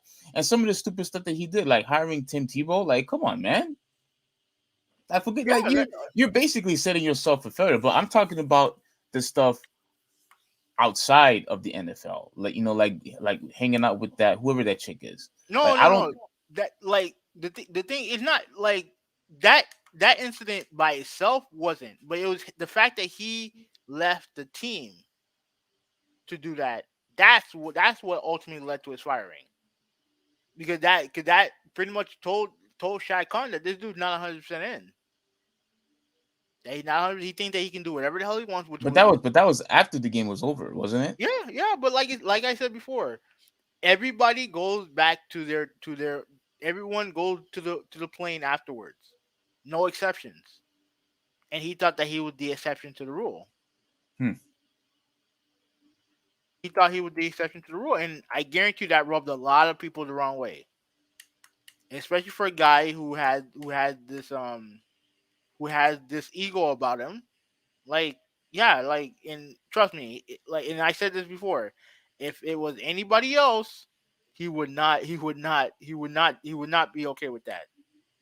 But since it's him, he thought it was okay. Can you see this picture right here? Yeah, that's on the right. Yeah. Yeah, I want to make it. I want to make it bigger. Mm-hmm. Um, I don't know if I can. Uh, yeah, I don't know if I can. Let me right click. No, I can't make it bigger. No. But you can see it, right? Yeah. What did it say in the bottom? On the bottom left hand corner. Um. Criteria to examine for struggling teams. According to, oh man, I can't see that. No, don't read the bottom. Read the screen. Read the screen. You Criteria move your mouse to what you want me to read. What you want me to right read here, at? right here, right here. Oh, I can't see your mouse. Okay. Okay. The part where it says criteria to examining struggling Hmm. teams. Is that what you want me to read? Yeah, yeah. Yeah. Number one, trust issues. Hmm. Number two, oh, man, it's so blurry. I Dysfunctional can't. dysfunctional environment. Let me see if I can find it. Let me see if I can blow up this picture. Oh, number three, selfishness. Hmm. Okay. Okay. And Yeah. So, yeah. he exhibited all. of those criterias. All of them. Hmm. Yeah, I guess And I'll have to agree. like it was a disaster from day one. And the thing is that he had an opportunity to to um to make it right, and he didn't do it. And ultimately, it's just, the guy's not a leader of men. And in that sport, you have to be a leader. And if you're not, then you're gonna get trampled. And that's exactly what happened to him. You know what? Yeah, I guess I have to take it back. Then when he left the team like that, to be with a chick, clearly he showed what his main priorities were. Yeah. When he left, and for him to kick, another man, a grown man, mind I, you, I'm like, who does that? like Who does that? like to me, like I could understand like if you probably would grab the guy maybe, or I mean, even to grabbing, like, even then, I would be careful with that. But like, yeah, yeah, ultimately, I understand. like, what the hell are you doing kicking a dude? Why would you kick somebody? Yeah, that is the most disrespectful thing that you could The do. only Like, the only way that the only way someone would have the nerve to kick somebody is if they had the balls to do it. They had the hubris. Like you say that you use that term all the time when it comes to Stephen A. You know, Urban Meyer exhibited a lot of the same type of hubris. mhm. And even in his interview, he interviewed Ian Rappaport, like, he was talking about the firing. He never once mentioned anything regarding himself being the problem. He bemoaned the fact that coaches were making more money now than ever, and saying that, like, society in general are too soft. There's something like that. I don't have the exact quote. Which I agree with, by the way. Let me find the exact quote. I agree. Society has gone soft, and we have gone weak. I agree with that in full. But that doesn't mean that you have the right to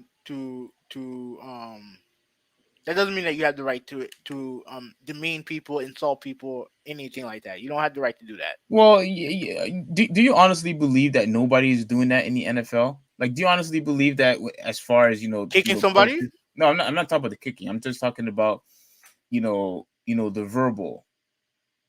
I mean, I'm Yeah, yeah, no, of course they do it all the time. Like, but that's not that's that I think that's less of an issue. like calling them losers or whatever term that it was, calling them losers or not good or whatever it is. I don't find that to be a big deal to me. Like to me like this is football. It's a contact sport. You mean to tell me your feelings are hurt because he called you a loser? Like, man, get the hell out of here. I don't want I to hear it. mean, he's not talking to the player, he's talking to his coaches. Yeah. Same thing. I Yeah, don't but care. the problem is he's the one that hired the coaches. Yeah, and if the coaches are not performing well, you have the right to But, criticize them. but he's the head guy. That's fine. But if But he they are but he not, but he's not going to blame himself.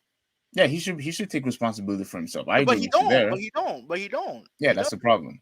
That's the He doesn't. problem. All right. Let me read it. Let me read this. Like, he issued a public apology after being fired as head coach of the Jaguars last week. He apologized to the Jacksonville community while speaking to NFL insider Ian Rappaport. During the interview, Urban Meyer, who was fired after less than a year, praised Jacksonville owner Chad Khan and expressed a positive outlook on the franchise future despite the departure. Let me see. Let me read the part where about the X that oh add yeah, out on the left. Yeah. out of here. All right, let me see. Let me see.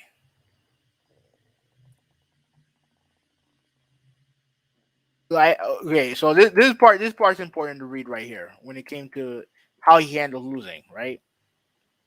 Like, he said that losing, like, I tell people, losing eats away at your soul. Once you start losing, it's hard on everybody. And I thought at one point when we won 2 out of 3, there was some momentum, great energy. The defense was really playing well.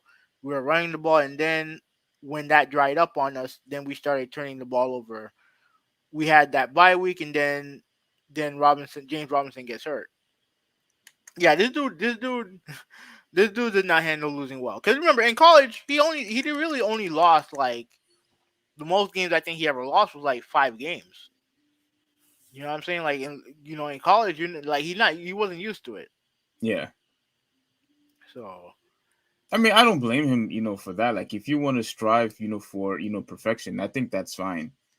I think that's fine. But but you also have to understand that when it comes to losing, you're gonna have to you have to be able to handle it because, like I said, when it comes to failure, you have to be able to handle failure just as well you handle winning. I agree. So, let me see. Now he refuted the accusations of kicking the guy from Lambeau. He said that he didn't do it. Oh my gosh. Yeah, at least that's what he said.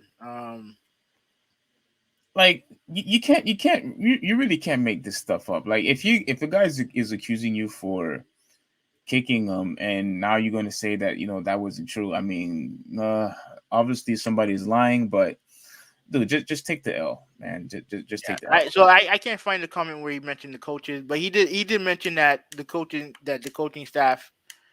He did say that coaching nowadays, saying that the coaches make more money now than ever, which I don't think is valid criticism. I don't think that's valid at all. Because like I said, if they make more money, then what does it matter? Like I don't get that. Yeah, And and the funny thing is that he was making upwards to $10 million for coaching.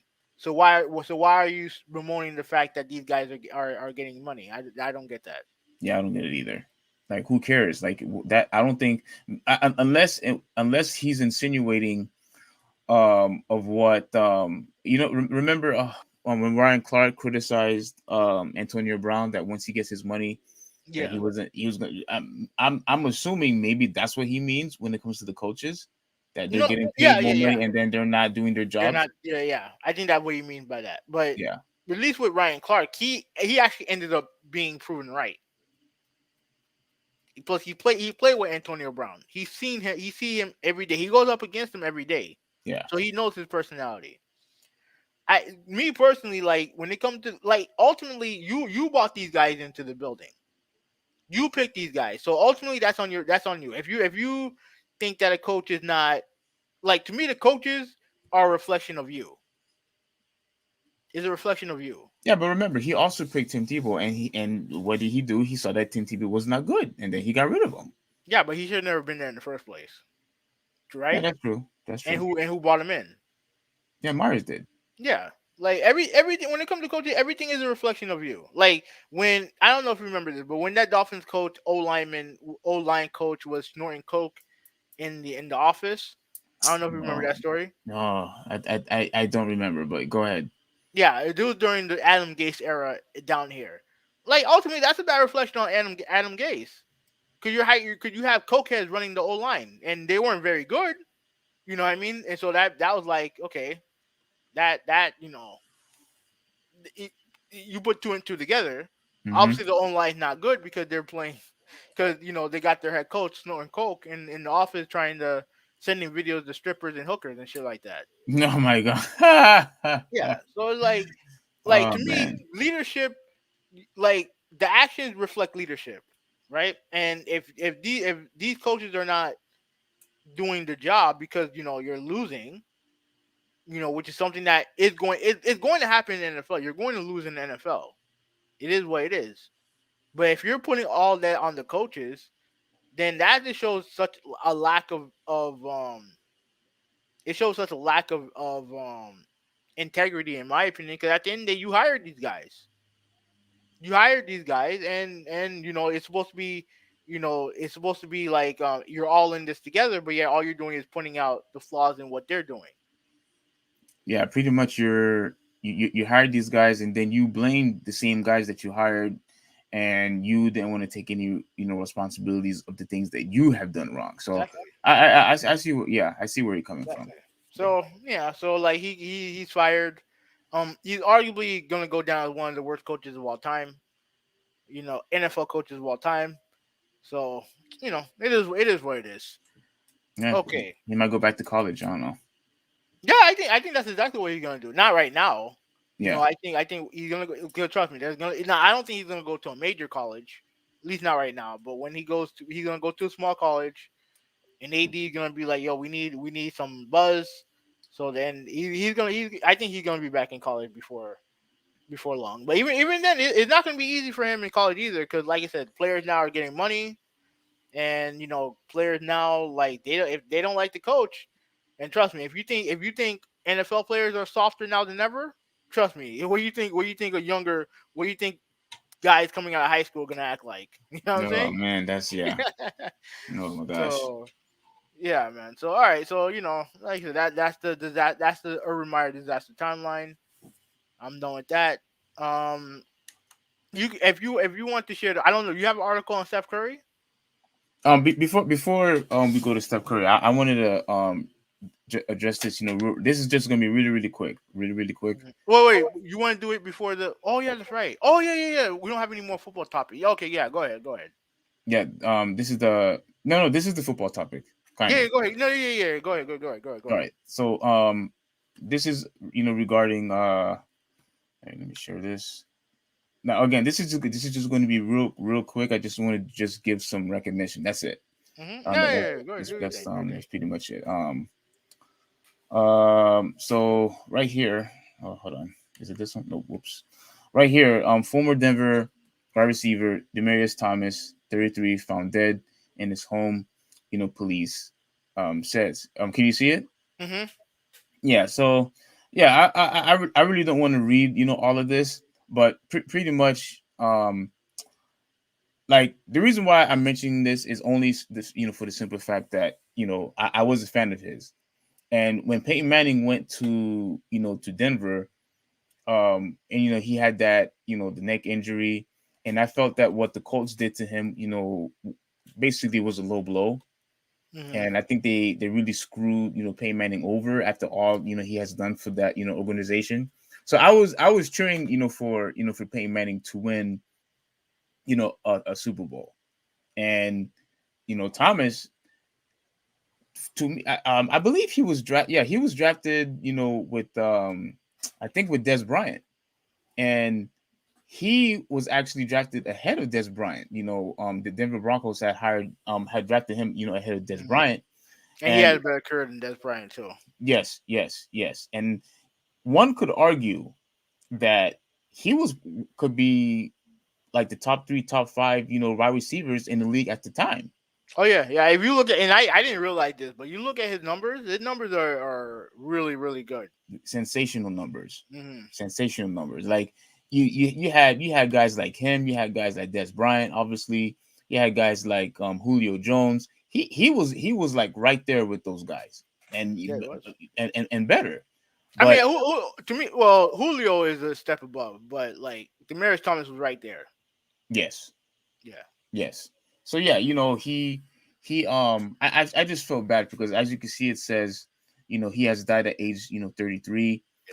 Yeah. Obviously he's at our age group, Mm-hmm. and for somebody to die that young. And did you hear about before I mention that, it says that Thursday he was found dead in the home. Preliminary reports according to police indicated Thomas' death might have been resulted from medical issues. um Latonia, all right, can you help me with this one? Let me put it full screen. Bond Sunger, no, no, no. Oh, I don't know how to pronounce that. No, okay, never mind. No, there ain't no way I'm pronouncing that. No. Okay. Okay, so first cousin who grew up with Thomas so close that they considered themselves siblings, told the Associated Press that the family believes he died, from the seizure. Now, I'm only going to mention this, real quick, and then we'll move on. Mm-hmm. From what I've heard, like I was listening to Skip Bayless earlier, and from what I've heard, I completely forgot that he did get into a car accident before. I don't. Did you know about that? I think I read about it somewhere. Yeah, he got into a major car accident where the car had flipped over, a couple of times. Mm-hmm. He had went 70 miles an hour on a 30-mile-an-hour speed zone limit, Mm-hmm. whatever. And after the accident, he started getting seizures after the accident. He didn't get seizures before. He didn't have any, type of medical issues even beforehand. It was after the accident once he started, to get these seizures. And I think that's what ultimately, got him killed. And, I really hate to say this, but when you make mistakes like that, when you decide to, drive recklessly, it obviously had consequences, in his future, in his, near future. But to me, I think he's a Hall of Famer. Let me see. No, he's not getting in. I don't think he's gonna get in either. No, he's not But getting I think he may have a chance only because he did win a Super Bowl with Peyton Manning, and because he won a Super Bowl, I think he may get a chance to actually win. I mean, I had to look at his whole numbers, but he's not. You don't really regard him as one of Well, the well, greatest wide receivers of all there's numbers time. right here. Okay. Like these are fantastic numbers. I Let me think. see. Let me see. Let me see. Scroll down. Yeah, Let me these see. are these are really good numbers. So five years, 5 years where he averaged 1,000 yards. Let me see Yeah, one, receptions. two, three, four. Yeah, like this is Five fantastic. years. And then he got one where he was really close, and then after that he tailed off. Well, yeah, this is when he was like closely at the end of his career. But Yeah, you have yeah, to remember though, what really impressed me was that I can't remember if it was the first season or the second season where he had an Achilles injury. yeah. He had Achilles injury, and after the Achilles injury, you mean to tell me that you perform like this? Like that is sensational, and it brings great story. And obviously, when he went to New York, he didn't do well. Houston, he didn't do well. I think they actually cut him, but I think they're missing a team. Like I could have sworn he played for the Patriots one time. I don't know, I think they're missing. I could have sworn he but played for the but Patriots. but ultimately, he definitely good. He definitely had some good years. Definitely. It just I don't know if that's enough to be a Hall of Famer. Oh, you don't think this is enough? No, because it's not even because of him. It's because I mean Chris Carter just got in a couple years ago, and Chris Carter like he was for the longest time he was arguably the second best wide receiver of all time. Next to Jerry Rice for a long time. I think obviously Randy and Terrell Terrell Owens. Owens are Yeah. above that are above him now, but for the Mm-hmm. longest time it was Jerry Rice and then Chris Carter, and he just got in a couple years ago. Jeez, he just got in. Yeah, Oh, for goodness sakes, man. and they like trust me, like like wide receivers, they have a hard time getting in. They have Yeah, a hard I time I getting could in. never understand why is that. Do you know? I don't know. I don't get it either. Because like even though I don't like Terrell Owens, he's the first ballot Hall of Famer. And Randy Moss to me is the first ballot Hall of Famer. And Absolutely. it should not taken 2 years for them to get in. That's in my opinion that's silly. But Yeah. it is what it is. It is what it is. But ultimately, yeah, like yes, I don't know. I don't know what happened. I don't know what you could be right that the car accident could have been the start of his problems, of his health problems. But I don't want to speculate too much. But yeah, it's a sad story to see. Like a lot of people, saying their condolences.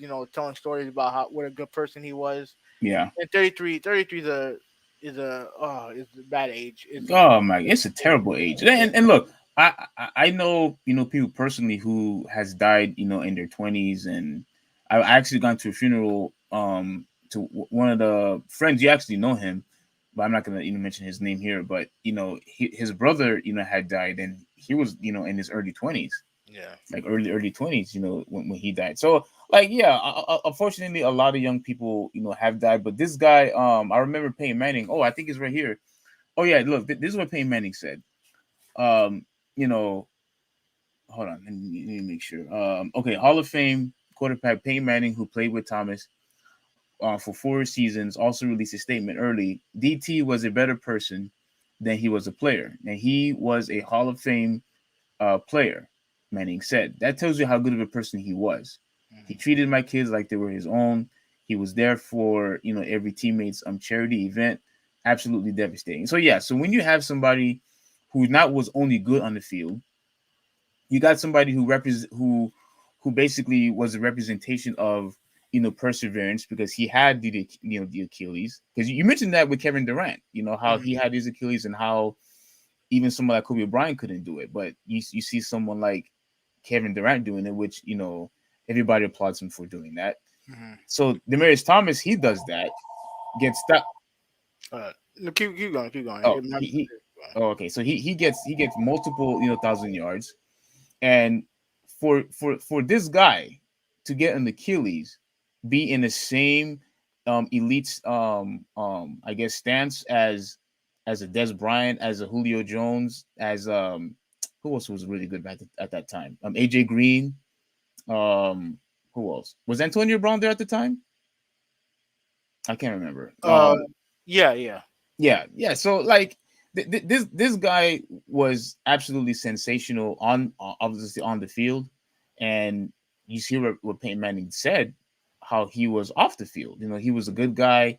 People said that he brightened up the room, with his smile, and gave positive energy. And it's unfortunate that he had to lose his life because of us, because of crap, because of a silly mistake, that he did. And I feel bad. I feel bad for his family. And one last thing I want to say was that Shitting me. he also had to overcome, his mom, who was in jail at the time, but then his family basically got a second chance because of Obama. I don't know if you knew that. No, no, I didn't But know that. yeah, so Obama basically, I think, shortened her sentence, and she basically, got out of jail, and everybody, their life, was turned around. And obviously he was there for his family. He's been doing charities, and for him to die, like that, it's really heartbroken. And I just had to mention it because I was a huge fan of his. Like, I was really, huge fan of Demarius Thomas. But hope he, rest in peace.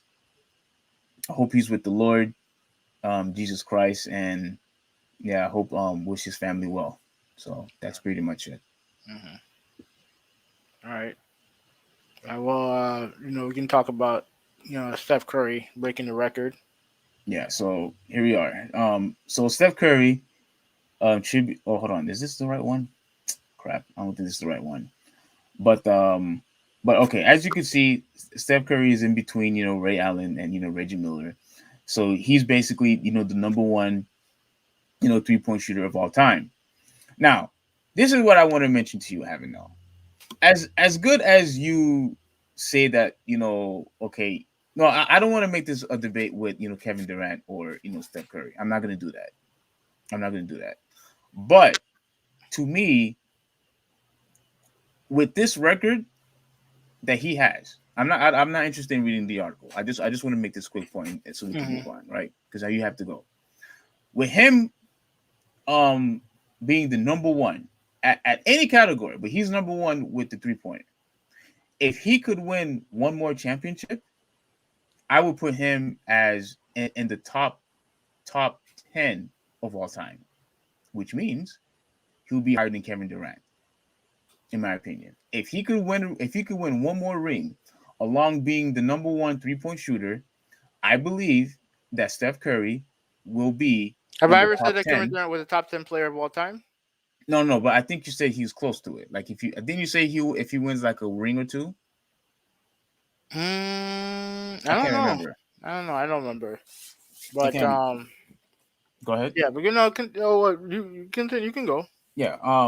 So basically here it says that Ray Allen, 2,973 3-point shooters, had its mark since 2011, when he took the throne from Reggie Miller, 2,560, to form the top three long distance scorers along with Curry. Now I can't remember how long Reggie had his record, because I know he was number one. I just can't remember how long Reggie Miller had. Do you I remember? don't know. I don't know when he broke the record. Yeah, I don't remember when he broke the record. yeah, I can't remember. But so obviously Ray Allen did it next, and then now Steph Curry had done it. And I tell you, if Steph Curry plays for another 5 6 years, that record never getting broken. The only other person that I believe that may have a chance to well, I'm not gonna say pass his record, but at least come close to it, is Klay Thompson. No, I, no. I think I, he missed too much time. I think he mm, missed too much time. Let me think. You know what? Yeah, I think you're right. Yeah, Yeah, I think he's missed too much time. I think if Curry can be healthy, play for 5, 6 more years, that record's never getting broken. yeah. If he's gonna play for a long period of time, yeah, I don't think it's going to be broken. And I know this is a 3 point shooting league, Hmm. but the impact that he brought into the league, that he had for his team, the fact that he basically revolutionized the game. Yeah, he changed the game. Yeah, Definitely changed the game. definitely revolutionized the He's game. the And greatest. He's the greatest 3 point shooter of all. He's the greatest shooter of all time. yeah, I would say that. I would say that unequivocally, the greatest shooter of all time. dude, when in the world have ever seen, like, throughout the whole history you've been watching basketball, including myself, right? When has you have ever seen that shooting from the logo was ever acceptable? You He, never seen that. he's the first guy I seen do it. Yeah, he's the first guy that I have seen it to do it in a consistent basis and making them. Well, I mean, Lillard was doing that too. Also like, but after Steph was doing it first. Yeah, yes, I know he did it. I think he started doing it after he had beaten OKC when it was on Paul George and Russell Westbrook, Mhm. because he was just constantly shooting from far range and whatnot. But to see Steph Curry do that and to just completely dismantle the defense, because there's been times where you basically have no choice but to double team him beyond the 3 point line, Mhm. which completely could make your defense in complete disarray. And you just don't have a choice. Like, it's like just pick your poison. So for him to actually go beyond the 3 point line, and that is an actually acceptable 3 point shooter, that's a complete revolution. I'm sorry, that is a complete 100% revolution for that to even be acceptable in this day and Cause age. look, he can do it he can do it the Reggie Miller way by moving off of screens, catch and shoot. He can do it being a spot up 3 point shooter, and he Hmm. does it where he can just dribble off the ball, dribble, and create space to shoot the three. Something that obviously, guys like James Harden has perfected. Like Curry can shoot the three anywhere, any way that he wants, Exactly. and that's why he's the greatest shooter of all time. Yeah. So He could shoot it anywhere. He could catch and shoot, like you said. Go off screens. He could shoot off the dribble. He just do whatever it is that he want. And look, I don't know if you remember we had this discussion, but there was a discussion that we had to where we were talking about how we were sick and tired of seeing 3 point shooting at 3 point shots, 3 point shot, and I mentioned um extending the 3 point line would actually help the game out. But now what we're seeing is everybody's shooting beyond the 3 point line. Now you're not seeing everybody shooting from the logo, like only a mhm. couple of people are doing that. But everybody's shooting off the 3 point line. So even if you extend the 3 point line, that's not going to help because people are shooting from that distance anyway. If you are, let's say if you want to make the line further, like two or three extra feet, Mhm. people are already shooting from that distance already. So Yeah, yeah, but the only way, like, okay, here's the thing with the 3 point shot that annoys me.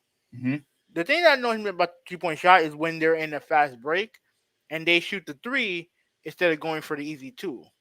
mhm, That what annoys me. And when a guy kicks out to shoot the three when there's no one at the rim impeding him, and he'll kick out for find the guy for the three.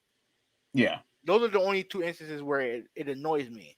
If they're going to move the line back even further, they're gonna have they're the only way that it'll make sense is if they get rid of the corner three. That's the Um, only way it's gonna make any I sense. remember Colin said that, but why do you think that would help? Because if you're going to, let's say if you move the arch back, the corners are going to get smaller and smaller anyway. Because you can't just move it like vertically up. It's just gonna make the court look dumb. It's gonna make the court look dumb because you're gonna have like even currently there are shots that are further away from the corner three that's only worth 2 points, while the corner three is worth 3 points. Did that make any sense to you? Yeah, It don't make no sense to me. right, because I see what you're saying. I see what you're And saying. even though, even if you move the line back and let's say you eliminate the corner three, there's still going to be some spots on the floor where it's further away, where the shot's further away, but it's only going to cost 2 points. That's just the way that the geometry works when it comes to that oval. Yeah. That's just the way the geometry works. But at the very least, if you're going to move the line back, you're going to have to get rid of the because you're going to have to get rid of the corner three anyway. You're going to have to get rid of the corner three. Hmm. And you think that would be good for the NBA? I mean, I think it'll be better. Personally, for me personally, it'll be better. But it is what it is. It is what it is. Yeah. Anyways, I'm yeah, gonna read this one last section and we'll move on. Before Golden State began warm up, Reggie Miller grabbed Ray Allen, Steph Curry, and all hugged three. An exciting gaze of film. Blah blah blah. After breaking the mark, Curry went and hugged Allen in the front row of Madison Square Garden, just as Allen did with Reggie Miller in 2011.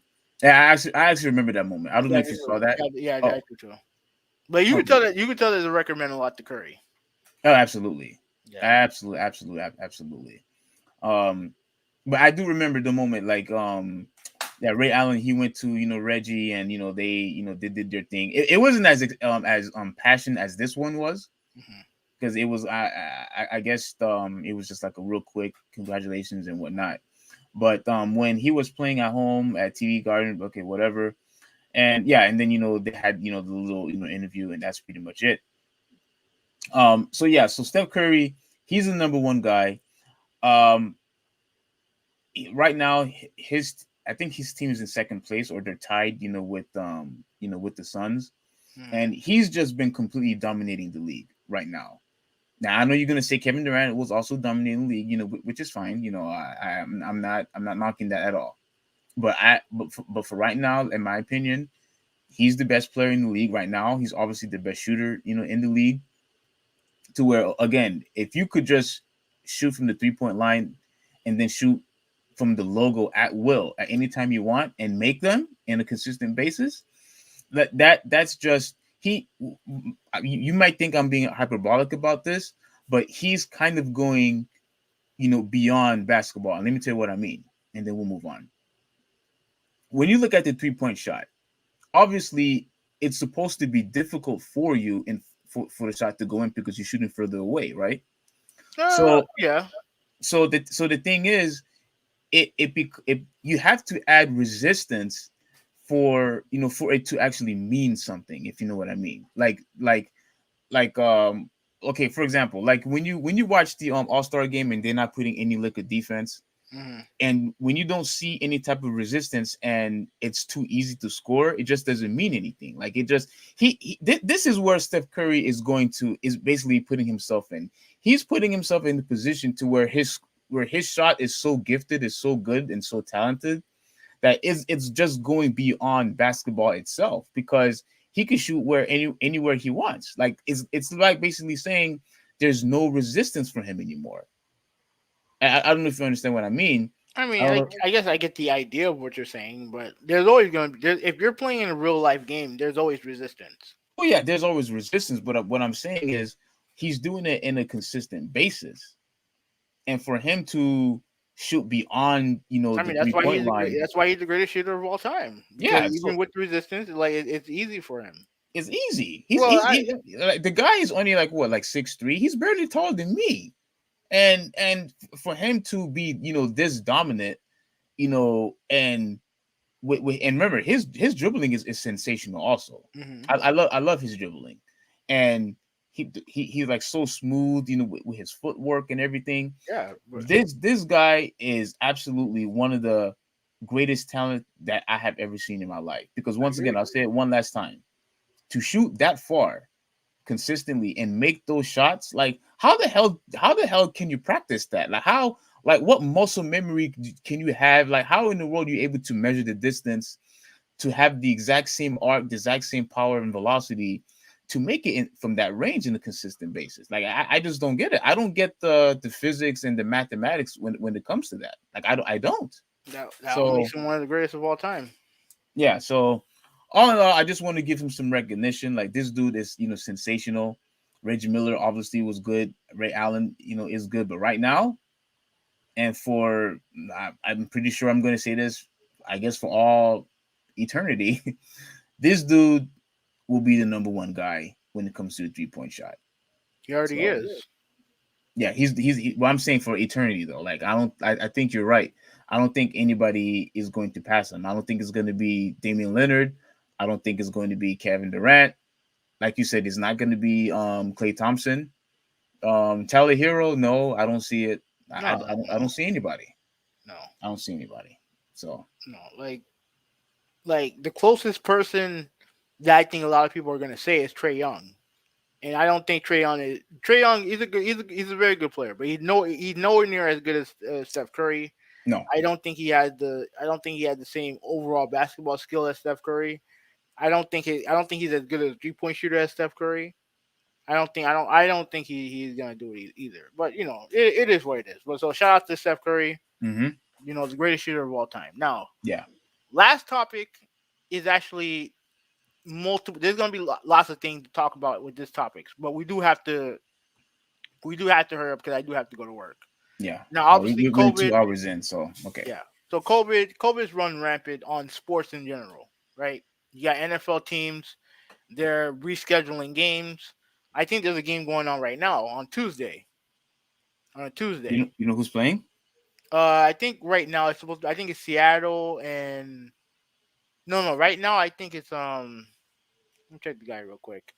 I think it's Seattle. No. It's Washington and Pittsburgh, right? I mean Philadelphia right now. Wait. You talking about football? Yeah, football. Football is on Tuesday? Yeah, because of COVID. What's going on here? COVID. Like the game got pushed back to Tuesday. And the NFL is not going to they're not going to cancel games. So yeah, they pushed that game back and then they pushed the other game, Seattle against some other team. I don't remember. I don't know who they're playing. But On Wednesday? Tuesday, today. Oh, so right now two teams are playing right now on Tuesday. Mm-hmm. All because of COVID. Wow, And dude. then the NHL, they paused their season because of COVID. They put a pause on their season at least until the December 27th. You know what's funny? Mm-hmm. Before you go on, I actually talked to one of the managers today at my job, at the hospital, and she told me that we're basically going back to square one, like when COVID had first happened. So no more visitors. Mm-hmm. They already have right now I think like 23, 25 people, and that's being hospitalized because of the Omarion or whatever you call it. Mm-hmm. So, and they said that it's just overwhelming because they're short staffed.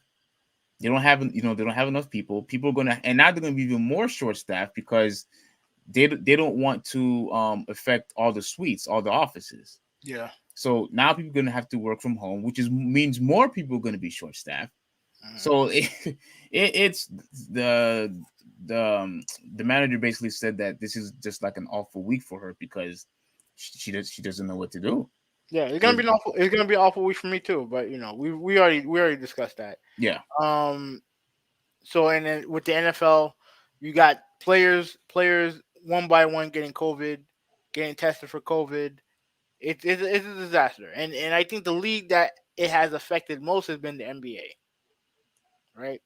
And even with all that, Adam Silver, protecting the almighty dollar, pretty much said that they're not going to cancel or at least cancel or postpone the season. They're not going to do that, and we all know why, because of money. He didn't say it, but we all know why he's doing it, because of money. Yeah, I think I don't see what's the big deal of pausing it, for at least, okay, let's just now I'm not saying take 6 months or 7 months like they did before. I'm just saying like you could postpone it, for a month or two. The problem is they have Christmas games. Christmas is a big deal for them. It's a big money maker for them. That's why they're not doing it. So I won't be surprised if they do it after Christmas. Because because it's so bad that teams are just running out of players. Yeah, I forgot. Go ahead. Well, I'm glad you mentioned that because that's the reason why you see everything going on right now. And I know one return that has you excited is the Yes. return of Isaiah Thomas. And No, no, no. We'll talk about the other one too. We'll talk about the other one okay. too because that's the main topic. But like, you have anything to say about Isaiah Thomas? Like, why are you such a big fan of him? I'm not a big fan. I'm not a big fan of him. It's just that Mm-hmm. my here's the issue that I have. Let me just share Mm-hmm. this real quick, and I'll gladly indulge you. Mm-hmm. Um, okay, so Lakers officially signed Isaiah Thomas. I know we're a little late, to the party, but um, the reason why I'm excited for him is because I had already knew that this guy was talented, and I'm Yeah, yeah. and I please think don't deny everyone knows that he's very talented. this is once again proof. Once again, now I'm not gonna pull a Stephen A and make this a race issue. This is not a race issue, but this is once again proof that unfortunately, even if you are good, unfortunately you won't get an opportunity. No, no, no. He no, no, no, That's not why. That's not no, why. no, no. I'm going to tell you why. Because everybody has common sense. Everybody knows talent when they see it. Mm-hmm. All right. When you had guys like Allen Iverson, when you had guys like Nate Robinson, when you had guys like oh, crap, what was that short dude? He was like Don't one put of these two guys in the same class in the same category. what was that dude? You put Nate Robinson in the same category as Allen Iverson and Isaiah Thomas. Are you serious? I'm putting him as the fact that these guys are way beyond shorter than 6 feet. Okay. Well, no, no. Allen Iverson was he wasn't under he was I thought he was about 6'1". No, no, no, no. He is No, I think that dude was like 5'11". mm. All right, continue. Maybe he was maybe with his shoes he was 6 feet, but no, that dude was short. Like that dude was not that tall. Yeah, he was a small dude, but I didn't think he was super duper short. I can't remember what that other dude name. He was really really really really short. Oh my gosh, I forgot his name. Mm. Boogie. No, what was his name? Muggsy Bogues. Yes, yes, yes, yes, yes, yes. Okay, thank you, thank you, thank you. Mm. Okay, you've had in history guys who have been short before. Mm-hmm. You know what I'm saying? And Isaiah Thomas has proven that he could lead the team like he did with Boston. Mm-hmm. He showed his commitment not with just practicing, but even after his sister died, Mm-hmm. he still went out there and performed. Yeah, And I agree. now look, I don't know if this I don't know if you remember this, but do you remember the time when Brett Favre when his father had died? Yeah, yeah. I watched that game. Oh, you saw the game? Yeah. Sensational performance from Brett Favre. And I don't know if you remember, but he actually got emotional after the game. He started crying, and like it was just a very special moment to watch and to see. Isaiah Thomas. I know it's not the same because but you lose a family member at the end of the day. Yeah, yeah. No, no. Trust me. No, I understand. Yeah. So to do that, he showed Boston, and he showed the whole entire league that he wants to play and that he's actually doing his best, to perform, and so he could help contribute so that the team could win. He's done that, And they screwed him over. and they screwed him over. So obviously, I wanted to talk about this because I love the fact that he didn't give up. I really do. I love the fact that he continued because look, I don't know. You could disagree with me if you want, but because you always told me how don't belittle other jobs and leagues and things like that, which I understand what you're saying, but he's beyond the freaking G League. That's beneath him. When he's healthy, yeah. That's beneath him. Like When he's like like healthy. yeah, going there is like beneath him. Well, I mean, the problem with Isaiah Thomas around the time was that he wasn't healthy. Like remember he had the hip injury, and hip injuries, especially for a guy his size, I think it takes time to recover. Yeah. It takes time to recover. But the reason why I mentioned this part because, and you mentioned Kyrie, which is something we're going to talk about a little later. But the thing is that the reason why this is all happening is because of COVID. Like the reason why, because dude, I heard Mario Chalmers is getting a tryout. Mario Chalmers hasn't played in for like 4 or 5 years. Yeah, ever since that last injury, yeah, he was Yeah, cut. he Yeah. had, he had an Achilles injury. I think he was with Memphis, Yes. and he got cut after the Achilles injury, and he hasn't played since. Right. And like I'm hearing I'm hearing former Heat players from a long time getting tryouts, and all this stuff is because of COVID. Now I'm happy I'm happy that Isaiah's back in the league. Oh, 'Cause I think you are. yeah, because Oh, okay. I think he's talented enough to be in the league when he's Mm-hmm. healthy. Mm-hmm. And the most important thing for me is that he's healthy.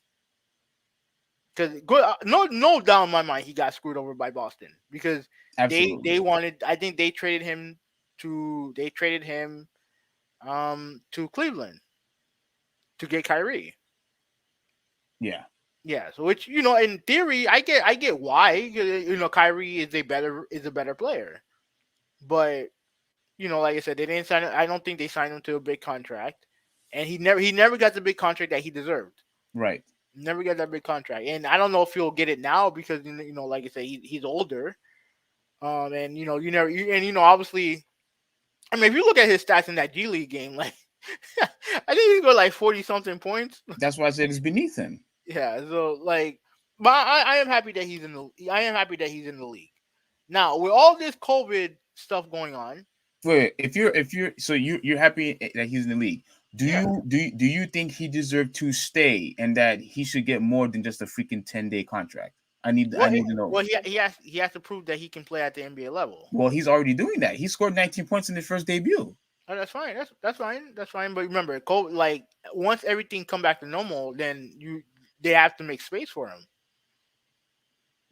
And him playing right now is benefit. Even if he doesn't stay with the Lakers, it's beneficial for him, especially if he plays well. Cause now his people he's now back on people's radar. He's now back on people's radar. Yeah, I think it's still a screw up job. Look, he should have been gotten to the league. It shouldn't have be because of COVID why he's in the league right now. Yeah, It shouldn't be. but And he has to prove to people that he's healthy. because look, it says the Los Angeles Lakers announced that they officially signed veteran, Isaiah Thomas to a 10-day contract Hmm. via NBA hardship exception, Yeah. provision. That should never happen. Not with somebody this talented. Again, Okay, but again, to me, the reason why that is because of his hip injury. So when he had the hip injury, he was not the same player. He was not the same player. And mind you, he's also a guy who is too small to play defense reliably. So like, what's the point of having him on the team if wait, he's not help? do you remember how tall he is? I can't remember. He's like 5'8", So he's probably with shoes. hmm. He's 5'8" with shoes. And how tall Like are you? I'm 5'8". Hmm. You know what I mean? Like, and the thing is that if he I thought you were 5'9". Okay. no, I'm 5'8". I'm 5'8". But like, if he can't play, the reason why he wasn't in the league was because of his injury status. That's why. If he was healthy, he probably still be in the league right now. If he was healthy, I'm Mm, telling you, because like again, you said he's a very talented player. You know what I mean? He's a phenomenal scorer. At least in his prime, he was an elite scorer. So yeah. like the thing that a lot of people were worried about was his injury, because hip injuries are especially if they're not handled correctly, are bad injuries. Like look at Tua. Tua had a hip injury that it took him a year and a half to recover from. Yeah, I remember. He still played, but like you look at his mobility. Just by his mobility, where he was then than where he is right now, he's much more mobile than he was last year, and that's because he's now finally recovered fully from the injury, from the hip injury. Yeah. So like yeah, so like okay, so the all the COVID stuff led to the Brooklyn Nets finally deciding to make Kyrie Irving a part time player. Mm-hmm. And I know you were happy about this. I don't know why, because you're supposedly against super teams, but you're happy about this. I don't get it. I don't get that. I'll explain. Can But you see this? yeah, I see, I see. Go, yeah, finish up. Go ahead. But like I said, now he's back as a part time player. Unfortunately he is in the health and safety protocol along with Kevin Durant and James Harden. You know, And the question. And I mean, go ahead. Talk about you being happy about him being back in the fold now. Yeah. Um. Oh yeah. So yeah. Before I say anything, yeah. So one last big shout out to Isaiah Thomas. Hmm. Once again, I'm real happy, for him. Yeah. But now, again, all this links to what we're talking about now. With Kyrie. The reason why I'm happy that Kyrie is in the league right now currently is because once again he should have never been he wasn't cut, but he should have been playing a long time ago. This is what should have happened from day one.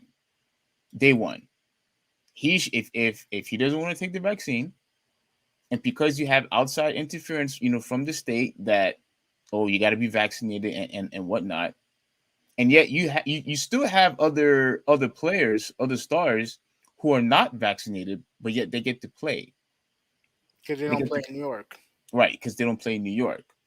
So the guy wants to play, he just doesn't want to take the vaccine. So knowing that fact, you should have done your part as an organization to make him play part-time, because you have outside interference outside of the NBA why he's not able to play in the league anymore. But You have outside the interference. reason why they changed their mind is because of COVID. Exactly. It's run rampant on that team. Yes, it's running rapid on that. It's running rapid on that team. You don't have enough. You don't have enough players. Frankly, you might sound I'm crazy, but I won't be surprised if somebody signs Jeremy Lin eventually, because we talked about him not too long ago. Mm-hmm. I won't be surprised if he gets signed, to a team at this particular. Isn't he juncture. playing overseas right now? I could have sworn he was playing in China right now. I think so. I think Yeah, so. trust me. Like they in China they have their own issues. Trust me. Yeah, so that's why I'm happy, because he should have gotten a part-time position already anyway, and he still stuck to his guns that he's not supporting the vaccine. Obviously, I'm not supporting the vaccine. I think my antibody is doing its job, and he believes the exact same thing, in my opinion, and that's why he said he would, if there was a he didn't say vegan. He said if there's a plant-based vaccine, he'll take it. He said he'll take it, but he doesn't want some vaccine that was only in development for a few months, when on average it takes 10 years or so.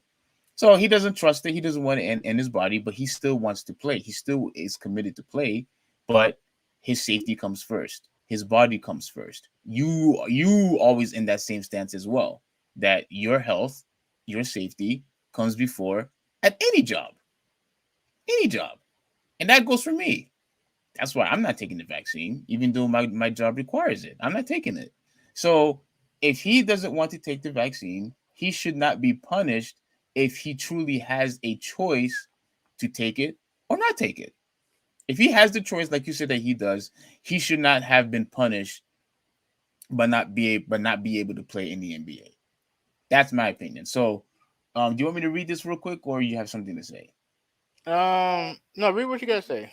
Okay, and to answer your question, yes, I'm against super teams, but that doesn't mean that I think that Kyrie Irving should still get screwed over. Okay, continue reading. All right, thank you. The Brooklyn Nets may soon have their big three packed together.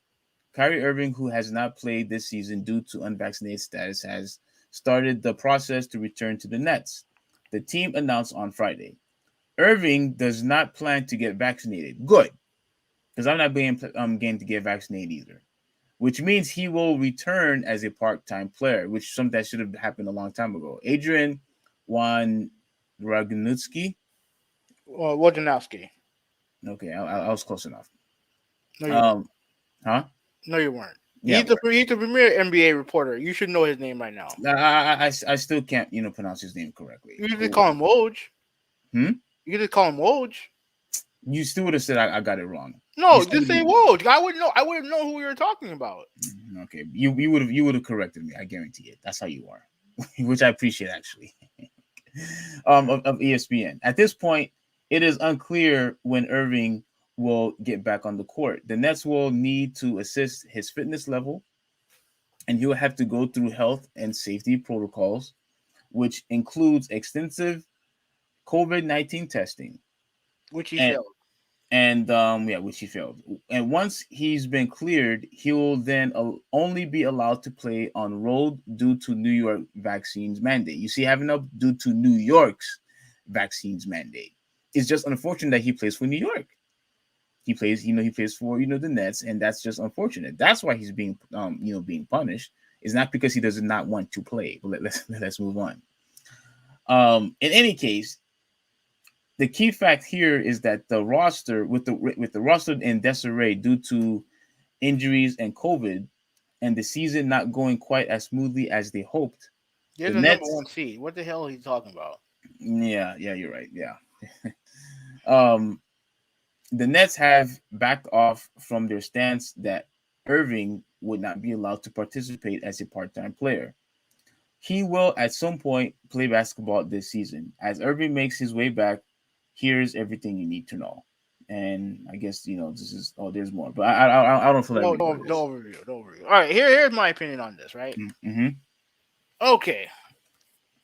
In my humble opinion, Here we go.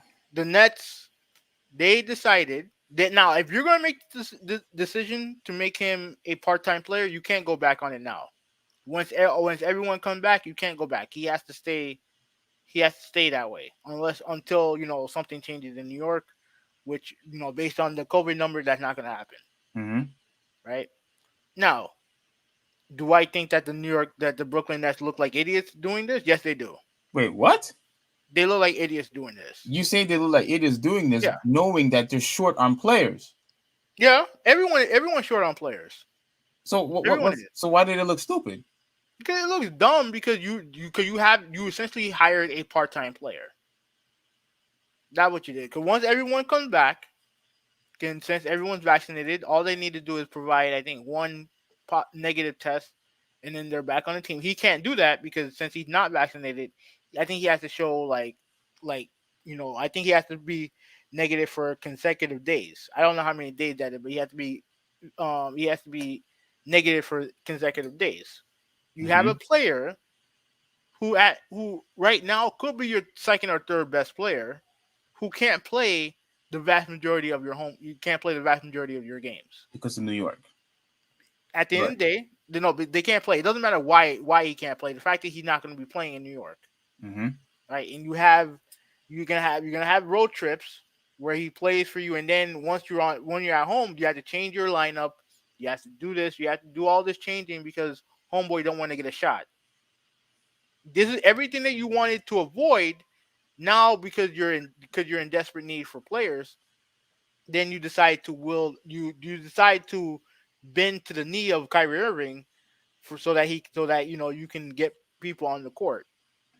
Like I said, I don't give a shit about the Brooklyn Nets. They can lose for all I care. But you can't. But once you make the decision, you can't go back now. You can't go back now. If you're gonna decide, oh well, we then you're gonna revert back to your stance. Oh, we can't have part-time players. You already made it okay by allowing this. You made it okay. But you were on And their side for doing it in the first yeah, place. I am because you can't have you could. I don't care what anyone tells me. You can't tell me that there's players in that locker room who resent him for being a part-time player. Everyone had to go through the same thing that everyone else did when it comes to getting the vaccine, which I know a lot of them didn't want to get, but they got it anyway for the betterment of the team, right? Because they were committed to winning a championship. They were committed to the season. He wasn't, regardless of the reasons why he wasn't committed to the season. So because he doesn't want to be told what to do, he decided, you know what, I'm gonna take my ball.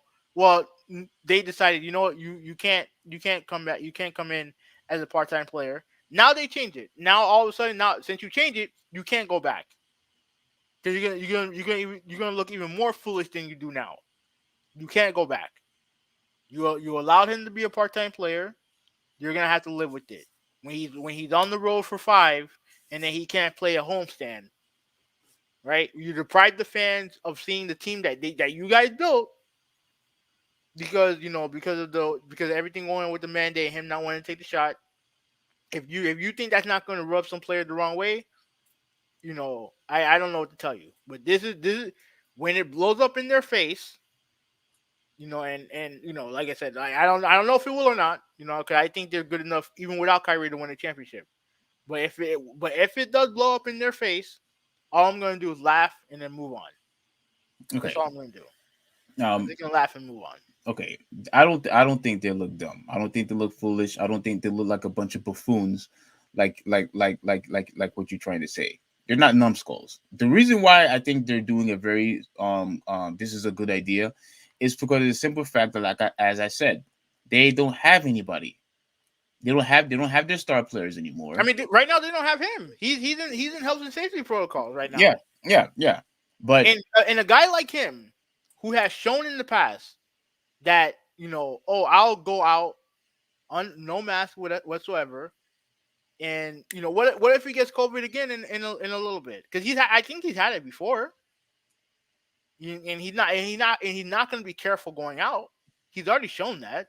He gets COVID again during a big spot. Now you're not going to have him for home games and road games. You're not going to have him at all. But that goes for everybody. Yeah, Regardless if they took the vaccine or not, if you got COVID, you're not going to partake in any outings anyway. Yeah, but the only thing is that if you are vaccinated and you get rid of the virus quicker, you're not mandated to be out for 10 days. If you're unvaccinated, I think you're mandated to be out 10 days. It may be a small difference, but it is a difference. Yeah, small difference. Yeah. But if you're going to invite that back into your locker room on a part-time basis, then good luck with that, because I guarantee you players are not going to be okay with that. Even if the players are not okay with it, they should have common sense. This is not the NBA's doing. They have no choice but to comply what New York wants, and because everyone did except for him.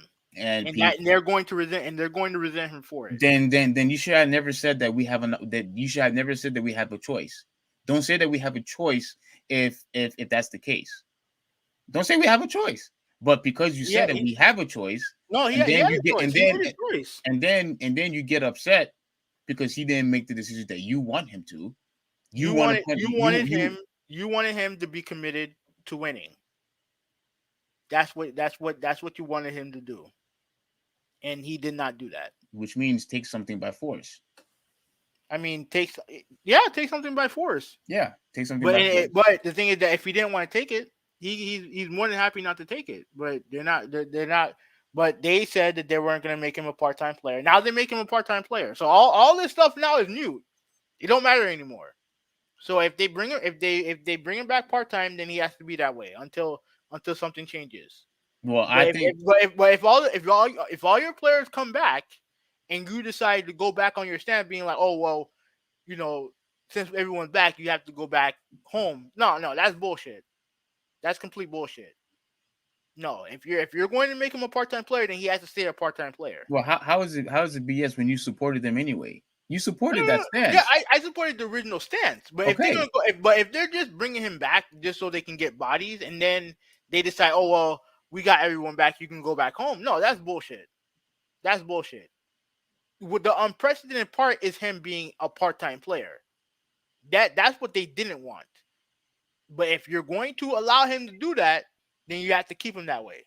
All right, yeah, that's fine. I actually agree. I'm just surprised that you are on that stance. But yeah, I agree with that. If they because it shows a lack of leadership. No, it doesn't. It does. No, it don't. You allowed a player who has a history of punking out the organization that you let him do it again.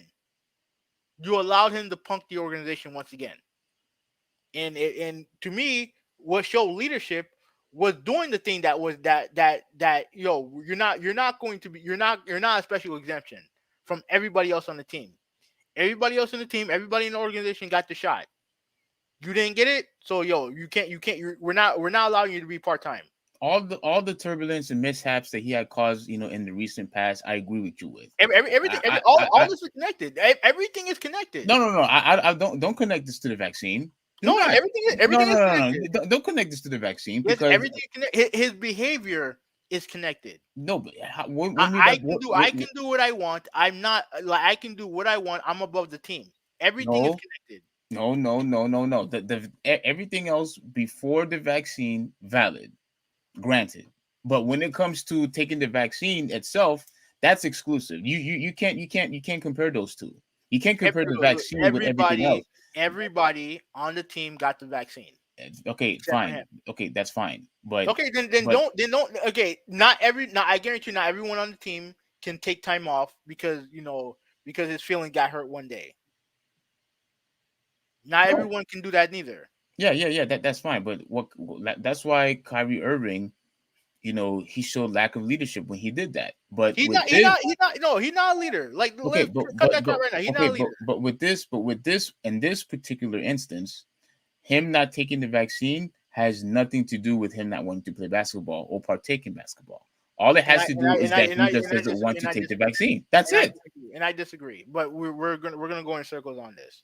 At the end of the day, if you're the Brooklyn Nets, you opened up Pandora's box, and you can't close it either. Okay, but You can't close okay, it. but okay. But then who are they going to get? Who I mean, who, who, who who are they they going to have a get? G League. They do everything that every other team has. Every team has a G League. You can find guys. You can find guys. Oh, you really? You can find good quality No, NBA no, no, no, players. no, no. You can Exactly. no. No. Because if they're a good quality player, they would already be on the team. But you Right. can find guys. I'm watching the Heat play right now. Have you ever heard of a guy named Omer Year 7? No.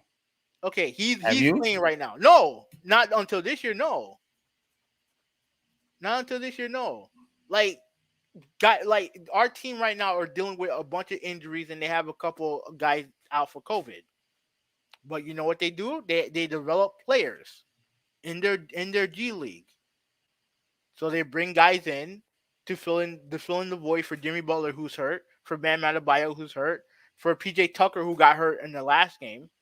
Like you have important guys on the team that are hurt, but they have a G League, so they have guys coming in to fill the role. Like the Nets can do the same thing, Yeah, but they but decided, but they decided that you know what, we have an all star that's at right. home. That's what I was going to You know what say. I mean? An So all-star. yeah, Yes. and Exactly. Yes. and he can only play road games. He's So an all-star. That's the difference. That's the difference. He's an all-star where everybody else are just G League players.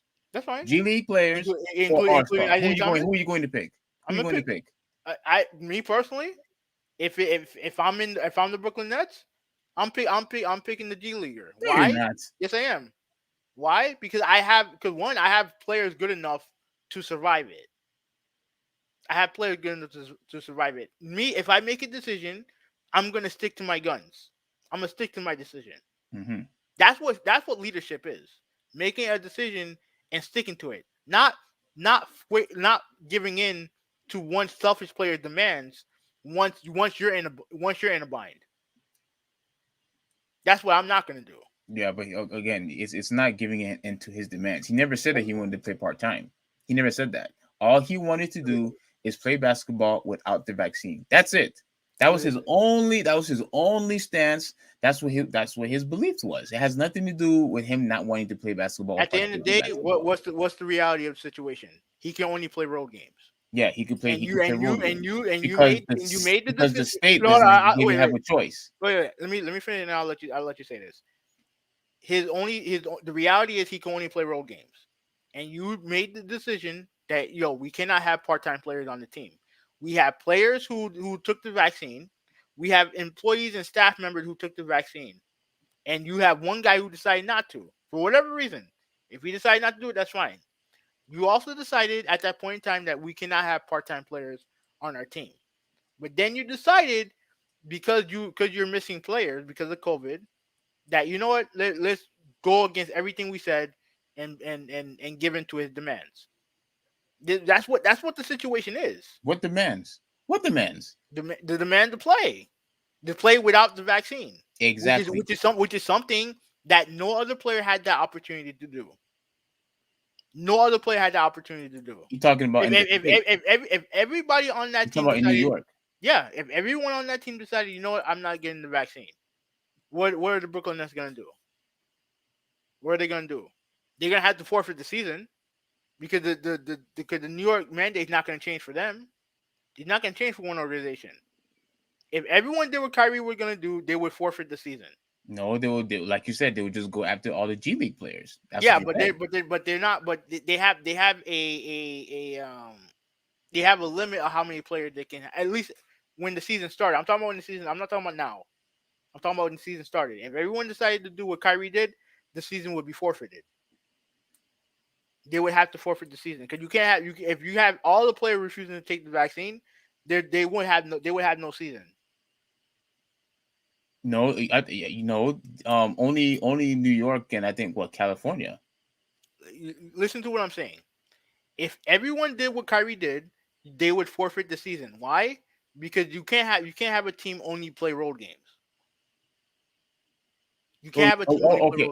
road games. You just talking about the New York Nets. I mean, the New Jersey Nets. You just talking about this. You just Brooklyn. talking about the team, Yeah. Brooklyn Nets. Yeah. You saying that they would have to forfeit the season? Yeah. Mm-hmm. If everyone did what Kyrie did. I'm trying to think. If I could have sworn they could get all the G League players in. No. You have a limit to how many players you can have on the roster. You can have max 15 players on the roster. If Mm-hmm. you have 15 players deciding not to get the vaccine in New York, then they would forfeit the season. Probably, yeah. Yeah. So that's what you want. And that's what you're okay with.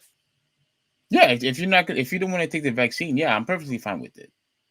Perfectly fine with it because you don't want to take the vaccine, and you know how I'm supportive of people not wanting to take the vaccine. You know that already. So this shouldn't be a surprise. It really shouldn't. So for the same guy who talks about responsibility, you owe it to the fans, all this other crap that you keep mentioning.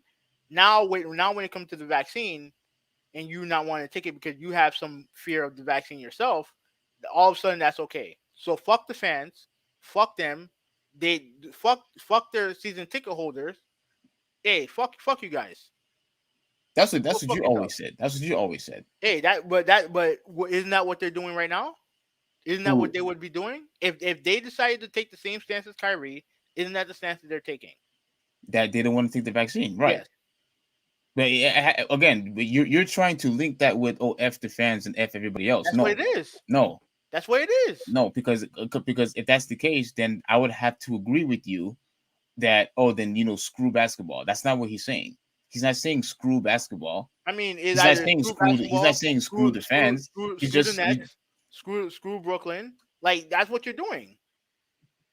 That's what it is. If everyone did what Kyrie Irving did, they would have to forfeit the season. They would have to forfeit the season, but if it's due to the fact that they don't want to take the vaccine, that's fine. That's fine because they shouldn't be forced to take something that they don't want to take.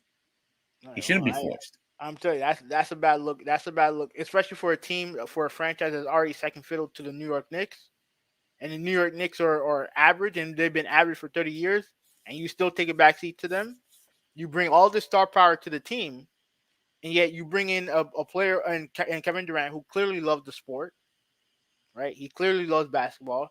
You bring in James Harden, who, despite some of his, what he does off the court, he clearly loves the sport of basketball. And then you bring in a guy like Kyrie Irving, who ain't won shit without LeBron James, by the way. Ain't won nothing without LeBron James. You bring him in, someone who has a history, who in Boston, as the leader of the team, was an abject failure. Abject failure to that franchise. So you bring him in, and then he decides, one day, he decides to we shouldn't all go to the bubble, right? He pulled that BS. He wasn't the only one that agreed with that stance. I mean, he's the only one I heard. And the only reason why he said that was because he wasn't allowed in. That's the only reason why. But you have a guy. What do you mean he wasn't allowed in? Injured players are not allowed. They weren't allowed into the bubble. If you were hurt, you weren't allowed in. And he was hurt at the time, so he wasn't allowed in. That's the only reason why he decided to go against going to the bubble. You think that's the reason why he said that? I know for a fact that's the reason why. You don't think it's because he I mean, why would you say that now when you know he was against masks and vaccines? Doesn't that there was no vaccine at the time? There was No, no no, vaccine at the time. but because he doesn't want to take it, don't you think all that links to the bubble as well? It closely is closely related. No, it's not, because the vaccine didn't exist back then. What The why vaccine what? didn't exist, and Okay, even if there was a it wouldn't. vaccine, It if there's shouldn't a have to. vaccine, then the bubble. What's the point of having a bubble if you have the vaccine?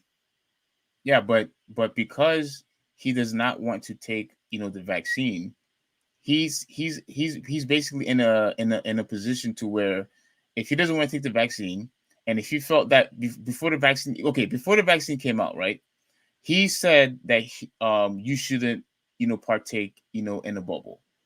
A lot of people said that. I think Paul George was the one that also said that too, that he didn't want to partake. I think everyone in LA in the Clippers didn't want to partake in the bubble. So it wasn't just Kyrie. It wasn't just Kyrie. He was the one that made a big stink out of it, and the only reason why he did that was because he wasn't allowed in. That's the only reason why he did it. So he was upset that he couldn't partake. Yes. I mean, well, if that's true, then yeah, then but No, but you have a guy who had this history of trying to act like he's bigger than the team, and then he decided, you know what, I'm not going to get the vaccine when everyone else has to do it. He decided that he don't want to do it, right? And then you decide to put your foot down and be like, okay, fine. If you don't want to take it, that's fine. But you're not going to be allowed to be a part-time player. You can't be part-time. You can't. And then for you to basically bend to his will shows lack of leadership. It is what it is. It shows lack of leadership. All right. But at the end of the day, if you're going to open Pandora's box, you're gonna look like even more. You're gonna even look like even more of a dumbass if you decide to close it back in on him. Yeah. But if you decide to close it back in on him, in my opinion, he has a right to sue you guys. He has a right to sue you guys because at the end of the day, you made a decision. You decide, oh, you know what? You can come back. If that's the case, then it has to be that way for the rest of the season. Right, he has to stay, and I also I agree that it'll be buffoonery for you to bring him in and then kick him out, for the exact same reason, despite the fact that you had brought him in, knowing that he was going to stay in that exact same stance. Yeah. So right. if they kick him out, and because everything's back to normal, then yeah, they'll be wrong for that, and I actually agree. I think he should sue them if that actually happens. Exactly. But at the end of the day, I'm gonna just say this one last thing. I'm happy for him. I'm not gonna read the rest of the article. You gotta go. I'm happy for him. I'm glad that he is going to partake and play. And the New Jersey, I keep saying New Jersey, the Brooklyn Nets actually realize how important it is that they should have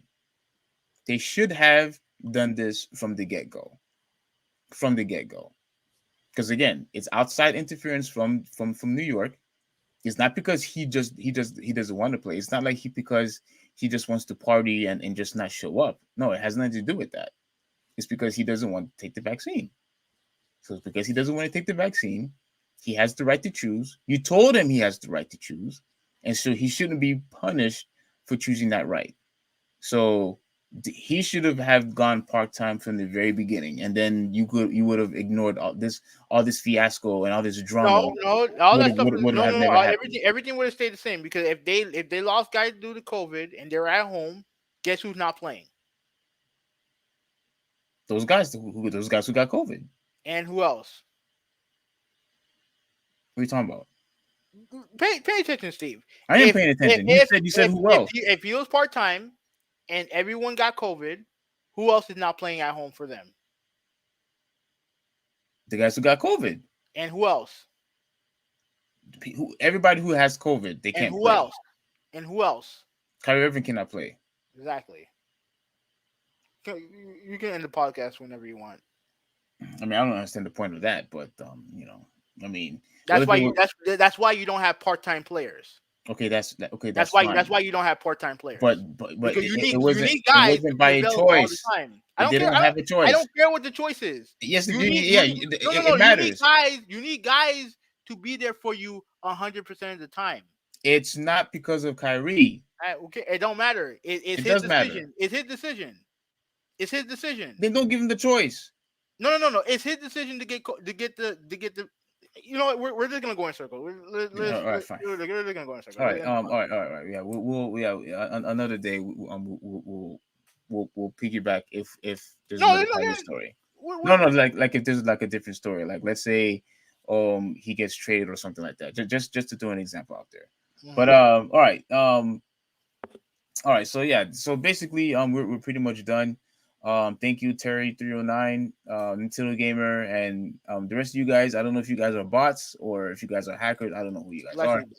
likely bots. But I'm going to work things out with my second job. I promise you guys. But let's get out of here. Thank you for watching. This is the Traditionalist 101 signing out, and have a good one. All right, Uber 186. I am out. Peace.